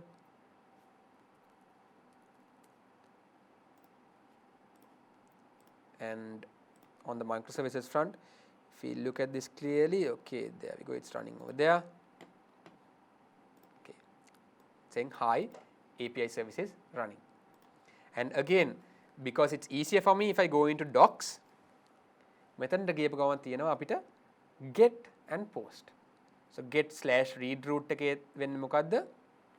මම දන්නේ නැහැ. Try it out, execute. මෙන්න මේ වගේ එකක් තමයි මම කියන්නේ. So අපිට මේ /docs කියන එක නැත්නම් මේ open API documentation පාවිච්චි කරලා ලේසියෙන් බලන්න පුළුවන් API එකේ මොනවාද එන්නේ කියලා. right? අපි දැනට again පොඩි comparison එකක් කරමු code එකේ පේන screen එකේ. So මෙතන අපි බැලුවොත් app.get students කියලා එකක් තියෙනවා. students මේක ඇතුලේ get students කියන function එක call වෙනවා. දැන් මොකද්ද මේ get students කියන function එක? දැන් මම මේක expand කරලා බලමු. get students කියන්නේ අර අපි කලින් කතා කරගත්තේ get students එකක් streamlit එකෙන් අරගෙන පෙන්වුවේ අර drop down එකේ එහෙම. ඒ function එකම තමයි. ඒ function එකේ වෙනසක් වෙලා නැහැ. වෙනස වෙලා තියෙන්නේ කොහෙද? මේක directly streamlit එකේ නෙමෙයි පෙන්වන්නේ fast API එකේ API endpoint එකක් විදිහට තමයි පෙන්වන්නේ. So fast API එකෙන් තමයි මේ result එක අපිට දෙන්නේ. So students කියන එක අපි පෙන්වලා තියෙනවා. ඊට පස්සේ අලුත් student කෙනෙක් insert කරන්න post කියලා එකක් use කරලා තියෙනවා. So වචනේ නමෙන්ම get කියලා කියන්නේ යම්කිසි දෙයක් ගන්න. ඇතුලේ තියෙන දෙයක්, ඒ කියන්නේ database එකේ තියෙන දෙයක් නැත්නම් කොහේ හරි තියෙන දෙයක් අපිට ගන්න ඕන නම් අපි පාවිච්චි කරනවා get කියන endpoints. Post කියලා කියන්නේ යම්කිසි දෙයක් යවන්න. I want to save something there. I want to send something into the database. Then I have to use post. So here we have used both get and post. Get to retrieve information, post to send or save information. and again මේ අපි පාවිච්චි කරලා තියෙන functions කලින් වගේම තමයි. එකම වෙනස මේක දැන් අපි API එකකින් තමයි එළියට expose කරලා තියෙන්නේ. so මට පුළුවන් මම දෙක ආයෙත් minimize කරන්න maximize කරන්නම්. අලුත් ස්ටුඩන්ට් කෙනෙක්ව ඇඩ් කරන්න database එකට streamlit වලින් නෙමෙයි මේ API එකෙන්. ඔන්න බලන්න අපි try out කරනවා. අපි ඇඩ් කරමු අලුත් ස්ටුඩන්ට් කෙනෙක්ගේ නමක් අපි ඇඩ් කරමු මින්දියට වයස අවුරුදු 25යි and let's execute it. right, something happened, error එකක් ආවේ නැහැ, something happened. now I want to see whether this actually took place. ඇත්තටම මේ මින්දිය කියන රෙකෝඩ් එක ගිහලා save වුණාද? right, අපි යමු get එකට, let's try it out, execute. දැන් අපිට list එකක්ම ආවා, result list එකක්ම ආවා. අන්තිමට ඉන්නවා කවුද? මේ දැන් අපි add කරපු මින්දිය. කලින් මම add කරා ස්ටීවන් ස්ට්‍රේන්ජ් මේ session එක පටන් ගන්නකොට මින්දිය ඉන්නවා දැන් add වෙලා. so මේ fast API එකෙන් කරන්නේත් මොකද්ද? අර කලින් අපි කතා කරගත්ත database එකත් එක්ක interact කරන එක. හැබැයි මෙයා front end එකක් නෙමෙයි. මෙයා API එකක්. API කියන එකේ තේරුම තමයි application programming interface. මේ applications වලට කතා කරගන්න තමයි. applications දෙකක් එකට කතා කරගන්න තමයි APIs තියෙන්නේ. එතකොට අපේ front end code එකට මොකද්ද කරන්න පුළුවන් වෙන්නේ? දැන් මෙයා directly back end එකත් එක්ක කතා කරන්නේ API එකක් through back end එකට කතා කරනවා. again going back to the restaurant example, front end එක කියන්නේ ලස්සනට තියෙන අපේ restaurant එක කියන්නේ table එක outlook එක. අපේ waiter තමයි API, කෑම එක අරන් එන waiter තමයි API එක. නැත්නම් මේ information ටික මේ data ටික අරන් එන waiter API එක. kitchen එක තමයි අපේ back end එක. kitchen එකෙන් කරන්නේ database එකත් එක්ක කතා කරලා අදාළ data information ටික අරගෙන මොන හරි manipulate කරනවා නම් manipulate කරලා දෙන්න ඕනේ විදිහට ඉස්සරහට යවන එක තමයි database back end එකෙන් කරන්නේ. so a analogy එක, it's a very good analogy I'd say for thinking about front end, back end and databases. so අපිට දැන්ට තියෙනවා අපේ back end එකක්, back end එකෙන් sorry API service එකක්, ඒකෙන් get and post කරන්න පුළුවන්. then next step එක අපේ streamlit. කොහොමද මේ streamlit එකෙන් මේ applications කතා කරන්නේ? very simple. දැන් මේ docs කියන එක තියෙනවනේ. මේ docs කියන එක හරියට බැලුවොතින් මම cancel කළා, මම ආයෙ try out කරන්නම්. try out කරලා execute කරාම මෙතන තියෙනවා request URL කියලා එකක්. මෙන්න මේ request URL එක. මේ request URL එක මේකට access තියෙන ඕනම කෙනෙක් කතා කරොතින් මේ විදිහට තමයි මේගලන්ට response එක එන්නේ. so streamlit කියන front end එකට කරන්න තියෙන්නේ මෙන්න මේ URL එකට call කරන එක. නැත්තම් මෙයාට කතා කරන එක. මේ URL එකට නැත්තම් මේ request URL කියන එකට කතා කරලා මට information දෙන්න කියලා යට කියන්න ඕනේ. right? post කරන විදිය බලමු. අපි දැන් අලුත් ස්ටුඩන්ට් කෙනෙක් post කරමු Steve Rogers. he is 105 years old. දැන් බලන්න මෙන්න මේක මේ request URL එක බලන්න. size එක චුට්ටක් ලොකු කරතින්. මෙන්න මේ request URL එක වගේ එකක් ඕනම කෙනෙක් call කරොතින් එයාට පුළුවන් අපේ database එක ඇතුළට information යවන්න. හරිම simple නේද? මේ /student නම Steve Rogers, age එක 105යි. ඒක දාපු ගාම යම් කිසි දෙයක් store වෙනවා අපේ database එකේ. so let's see how we can do that from the streamlit end. right? so streamlit end එකෙන් කරන්න තියෙන්නේ අපි දැන් back end එකෙන් පොඩ්ඩක් switch කරමු front end එක පැත්තට. අපේ streamlit එකේ app එක බැලුවොතින් පුතාලා same thing that we had before. අර monolithic එකේ තිබිච්ච front end එකම තමයි මෙතනත් තියෙන්නේ. වෙනස මෙයා directly back end එකෙන් නෙමෙයි call කරන්නේ, API එකට call කරන්නේ. කොහොමද APIs call කරන්නේ? මේ front end එකෙත් මම හදලා තිනා api.py කියලා ෆයිල් එකක්. මෙතන බැලුවොතින් මෙතන අපි මේ side එකේ අපි දැකපු request URLs ටික මේ front end එකේ api.py ෆයිල් එකෙන් call කරනවා. so මෙයා /students කියන එකට call කරනවා. මේක get එකක්. ඒක තමයි මෙන්න මෙතන get කියලා තියෙන්නේ. post කියලා අපි අර මතකද අලුත් ඒවා දාන්න අපි කියනවානේ post එකක් පාවිච්චි කරන්න ඕනේ කියලා. post එක පාවිච්චි කරන්න ඕන තැනට මෙන්න මෙහෙම කරලා question mark name එකයි age එකයි දීලා තියෙනවා. subjects ගන්න ඕන තැනට again ගන්න ඕන නම් get එකක් /subjects එක ඉල්ලලා තියෙනවා. subject එකක් ලියන්න නම් post /subject question mark subject එකේ නම දීලා තියෙනවා. so මෙතන මම කරලා තියෙන්නේ මම දන්නෙත් නෑ Streamlit එකෙන් කතා කරන්න ඕනේ URL එක.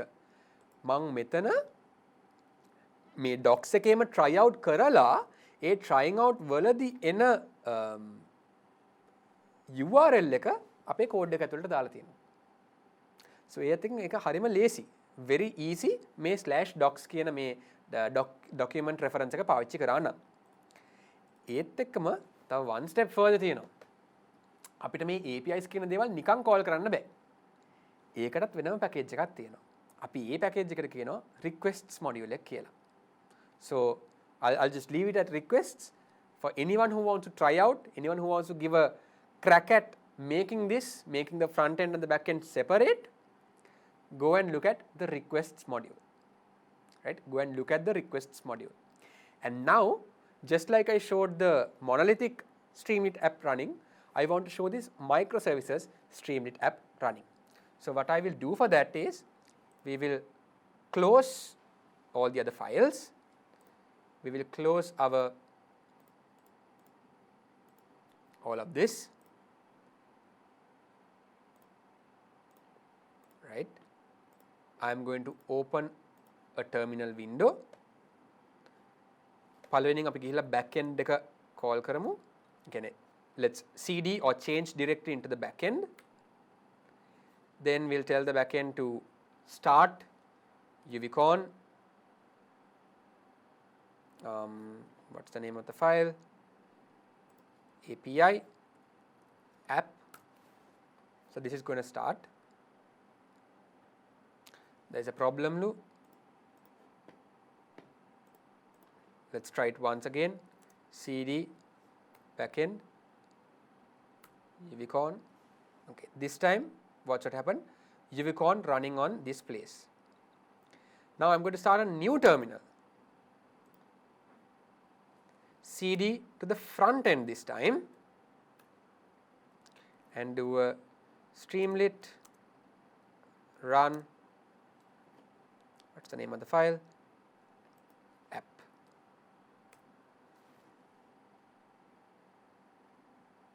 And this started up as well, right? So now what I want to show you all that it's really working as two things. So we'll switch into this uvcon terminal. I'll expand this one. මෙන්න මේ space එක හොඳට බලන්න.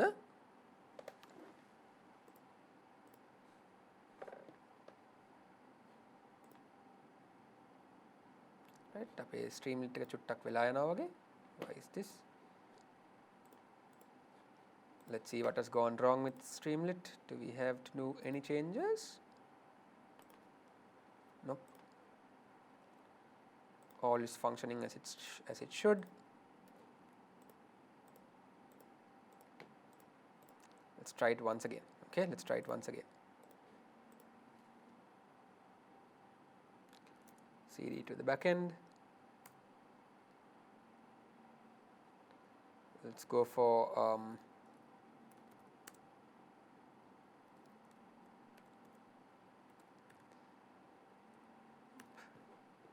PI app. Yep, that's good. Our uvcon server is running, and then we need a new terminal. Let's cd to the front end and let's get Streamlit to run.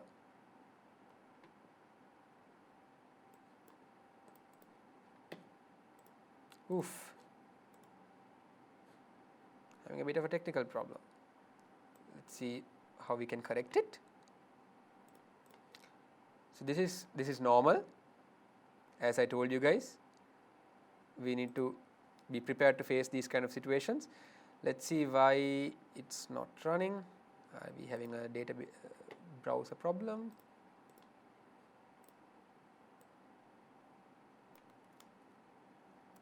Let's try this one.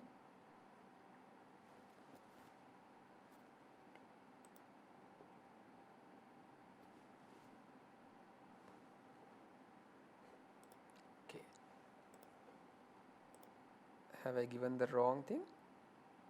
Yes, I have given the wrong thing. So sorry about that, guys. So if you notice what I did before, the mistake, okay, and I'll show you all how I identified the mistake as well, okay. දැන් මම මෙතන open කරාට පස්සේ මෙතන උඩ බැලුවා නම් මෙතන තියෙනවා මේ API කියලා, right? මෙතන තියෙන්නේ API කියන වචනේ. so මම ඒත් බැලුවා මේ දැන් අපේ run කරන්න ඕනේ මේ app.py කියන ෆයිල් එකනේ. මේ API කියන වචනේ ආවේ කොහොමද කියලා බලනකොට මම app.py එක run කරන වෙනුවට මේ API එක තමයි run කරලා තියෙන්නේ. API කියන ෆයිල් එක. so be very careful, okay? just like I made a bit of a boo-boo over there. So let's close it. This time let's be very careful and type app.py, right? Okay, there we go. Okay, dokes. So what I want to show you all here, now this මතකද මේ මගේ right hand side එකේ තියෙන්නේ අපේ fast API එක. fast API කියන්නේ අපේ API service එක. left hand side එකේ තියෙන්නේ අපේ front end එක, right? දැන් ඔන්න බලන්න මම subjects කියන button එක එබුවම මේ පැත්තේ මොකද්ද වෙන්නේ කියලා බලමු. subjects කියන එක එබුවම right මේ පැත්තේ subjects result එක ආවා. බලන්න මේ අන්තිමට call වෙච්ච API එක. මෙයා මේ get subjects කියන එක call කරා. ඒතර මේ දෙන්න තැන් දෙකක run වෙන්නේ. නමුත් මෙයාගෙන් information ඉල්ලගෙන තමයි මෙතන පෙන්නන්නේ, right? තැන් දෙකක මෙයා run වෙන්නේ. මම marks කියන එක ඉබුවොත් බලන්න. get marks. so get marks එකට එයාට students ලවයි subjects උයි ඕනේ මොකද මේ sidebar එකේ පෙන්නන්න. ඒකයි මේ වැඩිපුර calls එකක් ගියේ and marks ටිකත් අපිට පෙන්වනවා. ආපහු students වලට ගියොත් බලන්න one call to show the students. now let's add a new student. so let's add a new student called Reed Richards, who is 55 years old. We're going to add this student. Watch what happened. Get student. It posted Reed Richards, age 55, and it got the result again so that we can show it over here. So this happened in milliseconds, right? It added a record called Reed Richards in the database and gave all the results back so that we can display Reed Richards on our screen. Let's add a mark for Reed Richards, not a subject. We'll just add a subject as well. So Reed Richards specializes in, let's say, teamwork. That's Reed Richards' subject. So let's add a subject. Watch this phase, okay? So when I add the subject, we have an API call going to add or post that in our database. And then it retrieves it back to display it over here. Let's add marks again. So we add Reed Richards, teamwork, 95. Let's add the marks. There we go. This is going to add the marks as well. So now you see, previously we had only the Streamlit front end. Streamlit directly Python use කරලා database එකට කතා කරා. Then Streamlit තියෙන එක තැනක fast API එකයි database එකයි තියෙන තව තැනක. So මේ fast API එකට Streamlit front end එකෙන් කතා කරන්න පුළුවන්, වෙන අනිත් applications වලින් උත් කතා කරගන්න පුළුවන්. ඒකයි අපි මේකට කියන්නේ application programming interface එකක් කියලා. So with that we come to the end of the second demo and we'll move on to the third one. Right. The third one we're going to talk about is event-driven apps. Right. So here we are going to write a very simple program. We are going to connect with what Tulit did yesterday, which is to connect to Firebase. We are going to get some information from Firebase on that real-time Firestore and send an email out. Right. So let's see how we can do that. So first of all, I want to go into Firebase and show what we have. Let's go into our Firebase console, into our Hello ESP project.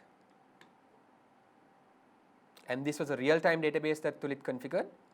So we have our farm and whether it's daytime or not, based on the light, whether it's daytime or not. So I just want to show that we have this over here. The methoning, we'll close all of this. We don't need this anymore. Stop all of that. And let's open up our Firebase event-driven code base. This one, again, I have no idea how to connect to Firebase. How do we do it? Firebase documentation. Or in this case, I'm going to follow a different tutorial by this free code camp, which is they have quite interesting articles and quite rich content in terms of things that we can do with Python, a lot on Python. And this talks about how we can use Firebase in Python as well. So what we have done here is we have followed this tutorial and configure the same thing on our end, right? In terms of connecting to Firebase, there are few things that we can do, that we need to do. The first thing is we need to be able to connect to Firebase, right? We have to authenticate ourselves with Firebase.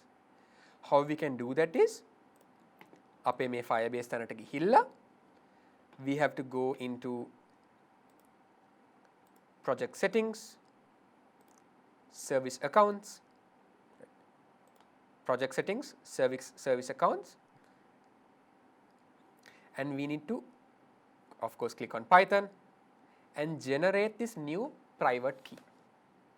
Once we generate it, we can save that. This is the one that I had generated before over here. We can save it in the same place that we have the Firebase code running. Apart from that, we need to connect to a database URL, right? How do we get this database URL from? Well, that's also very simple. We can go into our real-time database, and this has a link saying this is how you can talk to Firebase. So I can copy that as well and put it over here. And then we have a reference for our database, which is farm daytime, which is over here, farm daytime, and this gives us some results. So what I am going to do is I am going to constantly look at this farm daytime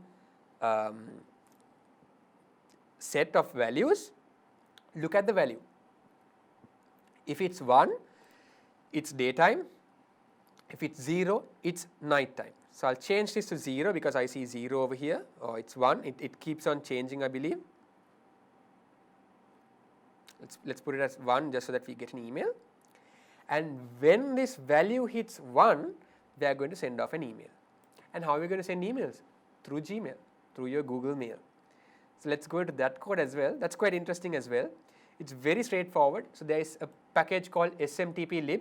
So again, main tika balana pulong, like it's just one simple Google search, right? How to send an email through Python, right? And something like this is going to give you all the code that you need. You can just experiment, try your heart out to do various different things, right? Here in the email body or the email content, it's very straightforward. We have some mail content, we have my sender address and my password. Now password is a little bit of a tricky thing. You can give your default password if you have not set up two-step verification. If you have set up two-step verification, you have to give something else. So I'll quickly show you that part because that I feel is important.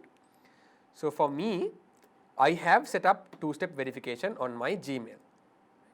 So if I go into Gmail, to get a new to bypass this, I will need to go into manage my Google account, go into security, and here I have something called app passwords. I can create a new app password. We have to of course log in and go through the whole shebang of things, but I can give a new app password so that Google knows, okay, if I come through this app, I don't need to go for the two-step verification. That's what we have done. And the beauty of this is going to send an email from this sender email address to this receiver email address with this subject, and it's going to send this mail content, this plain text, this which I have over here. So very straightforward. Like if you can see the code base, it's very straightforward. This will be uploaded and you guys can view it anytime. All we need to do is based on this particular event of nighttime, call this function of send email. So we'll send an email and this function will get called, which will send an email, right? What I will do now is just take a look at what we have on the Firebase front. Value is 1. Let's send an email, right? and as you can see the program is running. So while true is an interesting thing. So watch, mail sent, mail sent, mail sent, mail sent. It will keep on going, right? I'll stop this for now. So while true is what we call a loop. So this loop will get executed until it stops, or until for some reason we have given a exit logic. So while true means basically it keeps on running forever, and the only way to come out of it is to add something called a break clause. Let's just leave all of those out for now. What this is going to do is, how this code will run is it starts off with importing Firebase admin. All of these will get imported, these credentials will get imported, and this database reference will take place. After that, it will come inside what we call a loop. A loop is something which keeps on going on and on and on and on. It goes into the loop, and එතන ඒගොල්ලන් බලනවා daytime එකේ from get what we get is this same results. Is the value equal to 1? If it is equal to 1, send a mail. Come back here. Is the value equal to 1? If it is 1, send the mail. Come back again. Is the value equal to 1? If it's 1, send the mail. So this will be a never-ending loop where it keeps on running. So if we take the bigger picture, from the infrared sensor, we will know whether it's daytime or nighttime. And at nighttime, daytime and nighttime both will get stored on Firebase, which is the Google Cloud.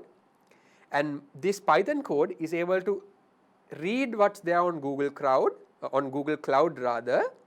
and figure out whether it's night or day based on 1 or 0. And if it's night, send an email out into the owner of the greenhouse saying, lock this up. So we have all of this running. We have a little bit of electronics, we have a little bit of cloud, we have a little bit of automation services, all running in parallel to get this situation done for us. And just icing on top of the cake, let's see whether we actually got the emails, right? There we go. We have 5 emails, saying an automated email sent from Python, and it sent it from myself to myself saying, it's nighttime, please lock up your greenhouse. So that's a little bit of event-driven architecture. Event-driven architecture is a massive, massive concept and a massive area. We have things called different protocols called MQTT, publish, subscribe. There's so much of things that we can do with event-driven. This is a very, very simple application of where it can be used. And the final demo I have for you today, I hope that will be the most interesting one for you guys, which is the WhatsApp automation. So I'm pretty sure most of you use WhatsApp. So WhatsApp, as in, there are few things that we can do with Python, which is automating screens. Like we can use Python and click anywhere on our screen, anywhere on the GUI.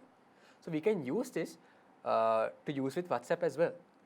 Now WhatsApp, yes, of course, recently they released their WhatsApp API, but even before, you could have used this method to send automated messages. Just be mindful, be careful that you don't spam anyone with marketing messages. Just use this only for educational purposes, okay? Disclaimer, only for educational purposes. Right. So here, we have written a very, very simple application. What it does is this. We have an Excel file which has our team's birthdays. So it has Shayen's birthday, which is today, 9th of June 1995. Tulit's birthday is on 10th. Pasidu's birthday is on the 11th of July, 11th of June rather. And we have some numbers over here. So what it's going to do is, it's going to read this file, figure out if it's my birthday today or Tulit's birthday or someone's birthday. If it's someone's birthday, tell everyone else on the team it's this person's birthday, wish him. That's it, very simple application. If not, it's not going to do anything. So let's see how this works. So what we have used here to read the Excel file is a very important Python module or a Python package called pandas. Pandas stands for panel data frames. Pandas, absolutely critical or rather absolutely essential. If you go into the space of data science, I don't think there'll be a day which goes by where you don't use pandas or think about pandas. Okay, so pandas allows us some easy ways, easy functions to read Excels. So what we have done here is, I'm going to what we call comment out this code, comment all of this out, and I'm just going to print out Excel data out so that we know what it looks like. Let's just run this, yeah. Let's just see what happens. There we go. In running the code, Python was able to read this Excel file using pandas and display what we have over here. So what I'm going to do now is, again, what are we doing with programming? Solving problems, right? So we had to solve this problem. The next problem I want to solve is figuring out if it's someone's birthday today. So if we check this out, what we have done here is, in my Excel data, we have gone through something called iter rows. Not the best way to go iterate through data frames, but this serves our purpose for now. So we are going through each row of the data frame or the data and figuring out whether the month, like of the date of birth, the month is the same as today's month, and the date of that date of birth is the same as today's date. If that is the same, we know, okay, today is so and so's birthday, wish him or her in the morning. If this is true, right? So this is how we figure out whose birthday it is. Now if this, if it's not, let's say this gets run on the 31st of June, it's no one's birthday, so nothing will happen here. The next thing is, now we have to go through the other people, right? So it has to be, someone where the birthday is not today, and we are going to open the WhatsApp browser, or we are going to open WhatsApp web on the browser and send him a message. So to do that, first of all, I'm going to log into WhatsApp web.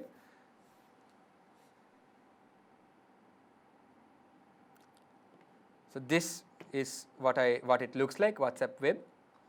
And interestingly, what we can do with WhatsApp web is we can put certain things in the URL.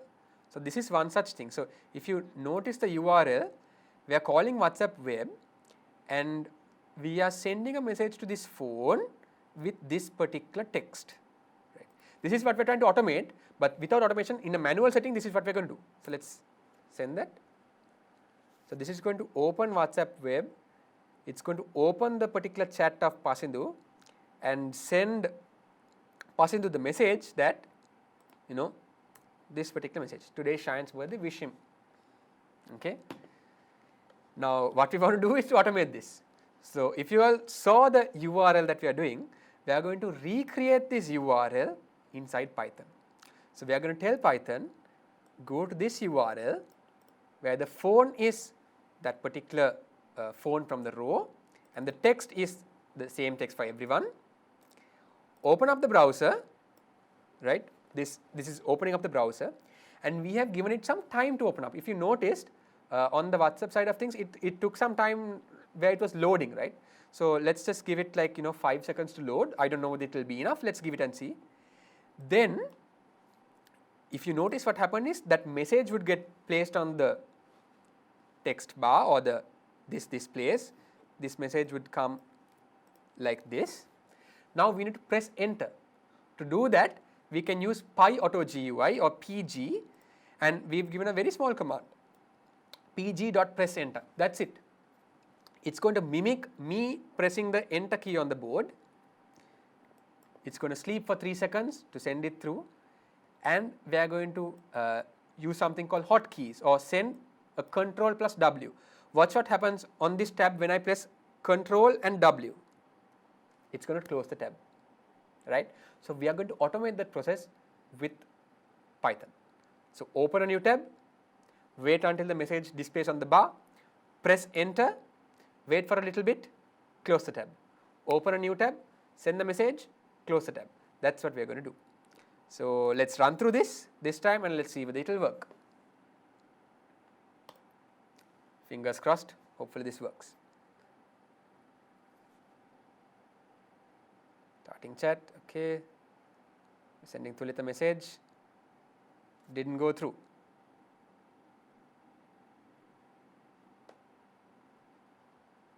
Right, done. Let's just go into WhatsApp web and see whether both messages went through. If not, we had to do a little bit of tweaking, right? Remember, this is about solving problems. Okay, Pasadu's message went, but Tulit's didn't go. So we will give it a little bit of a extra time to load. So the first time WhatsApp opens, it takes a little bit of time. So let's say 7 seconds. Let's see whether it will work.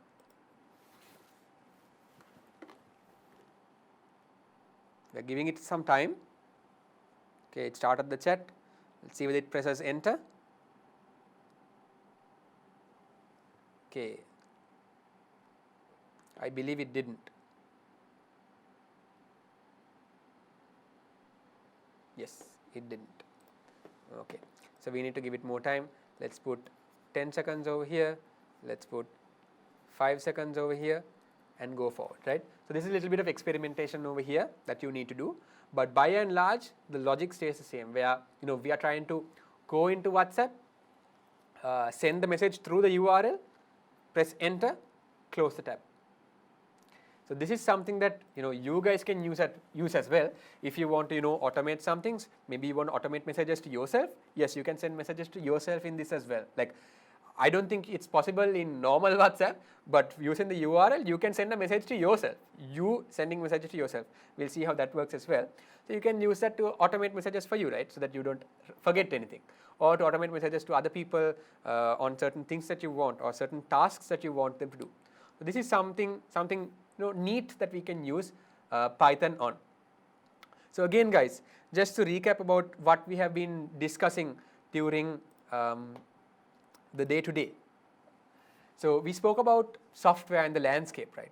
There's so much that you can do in this landscape.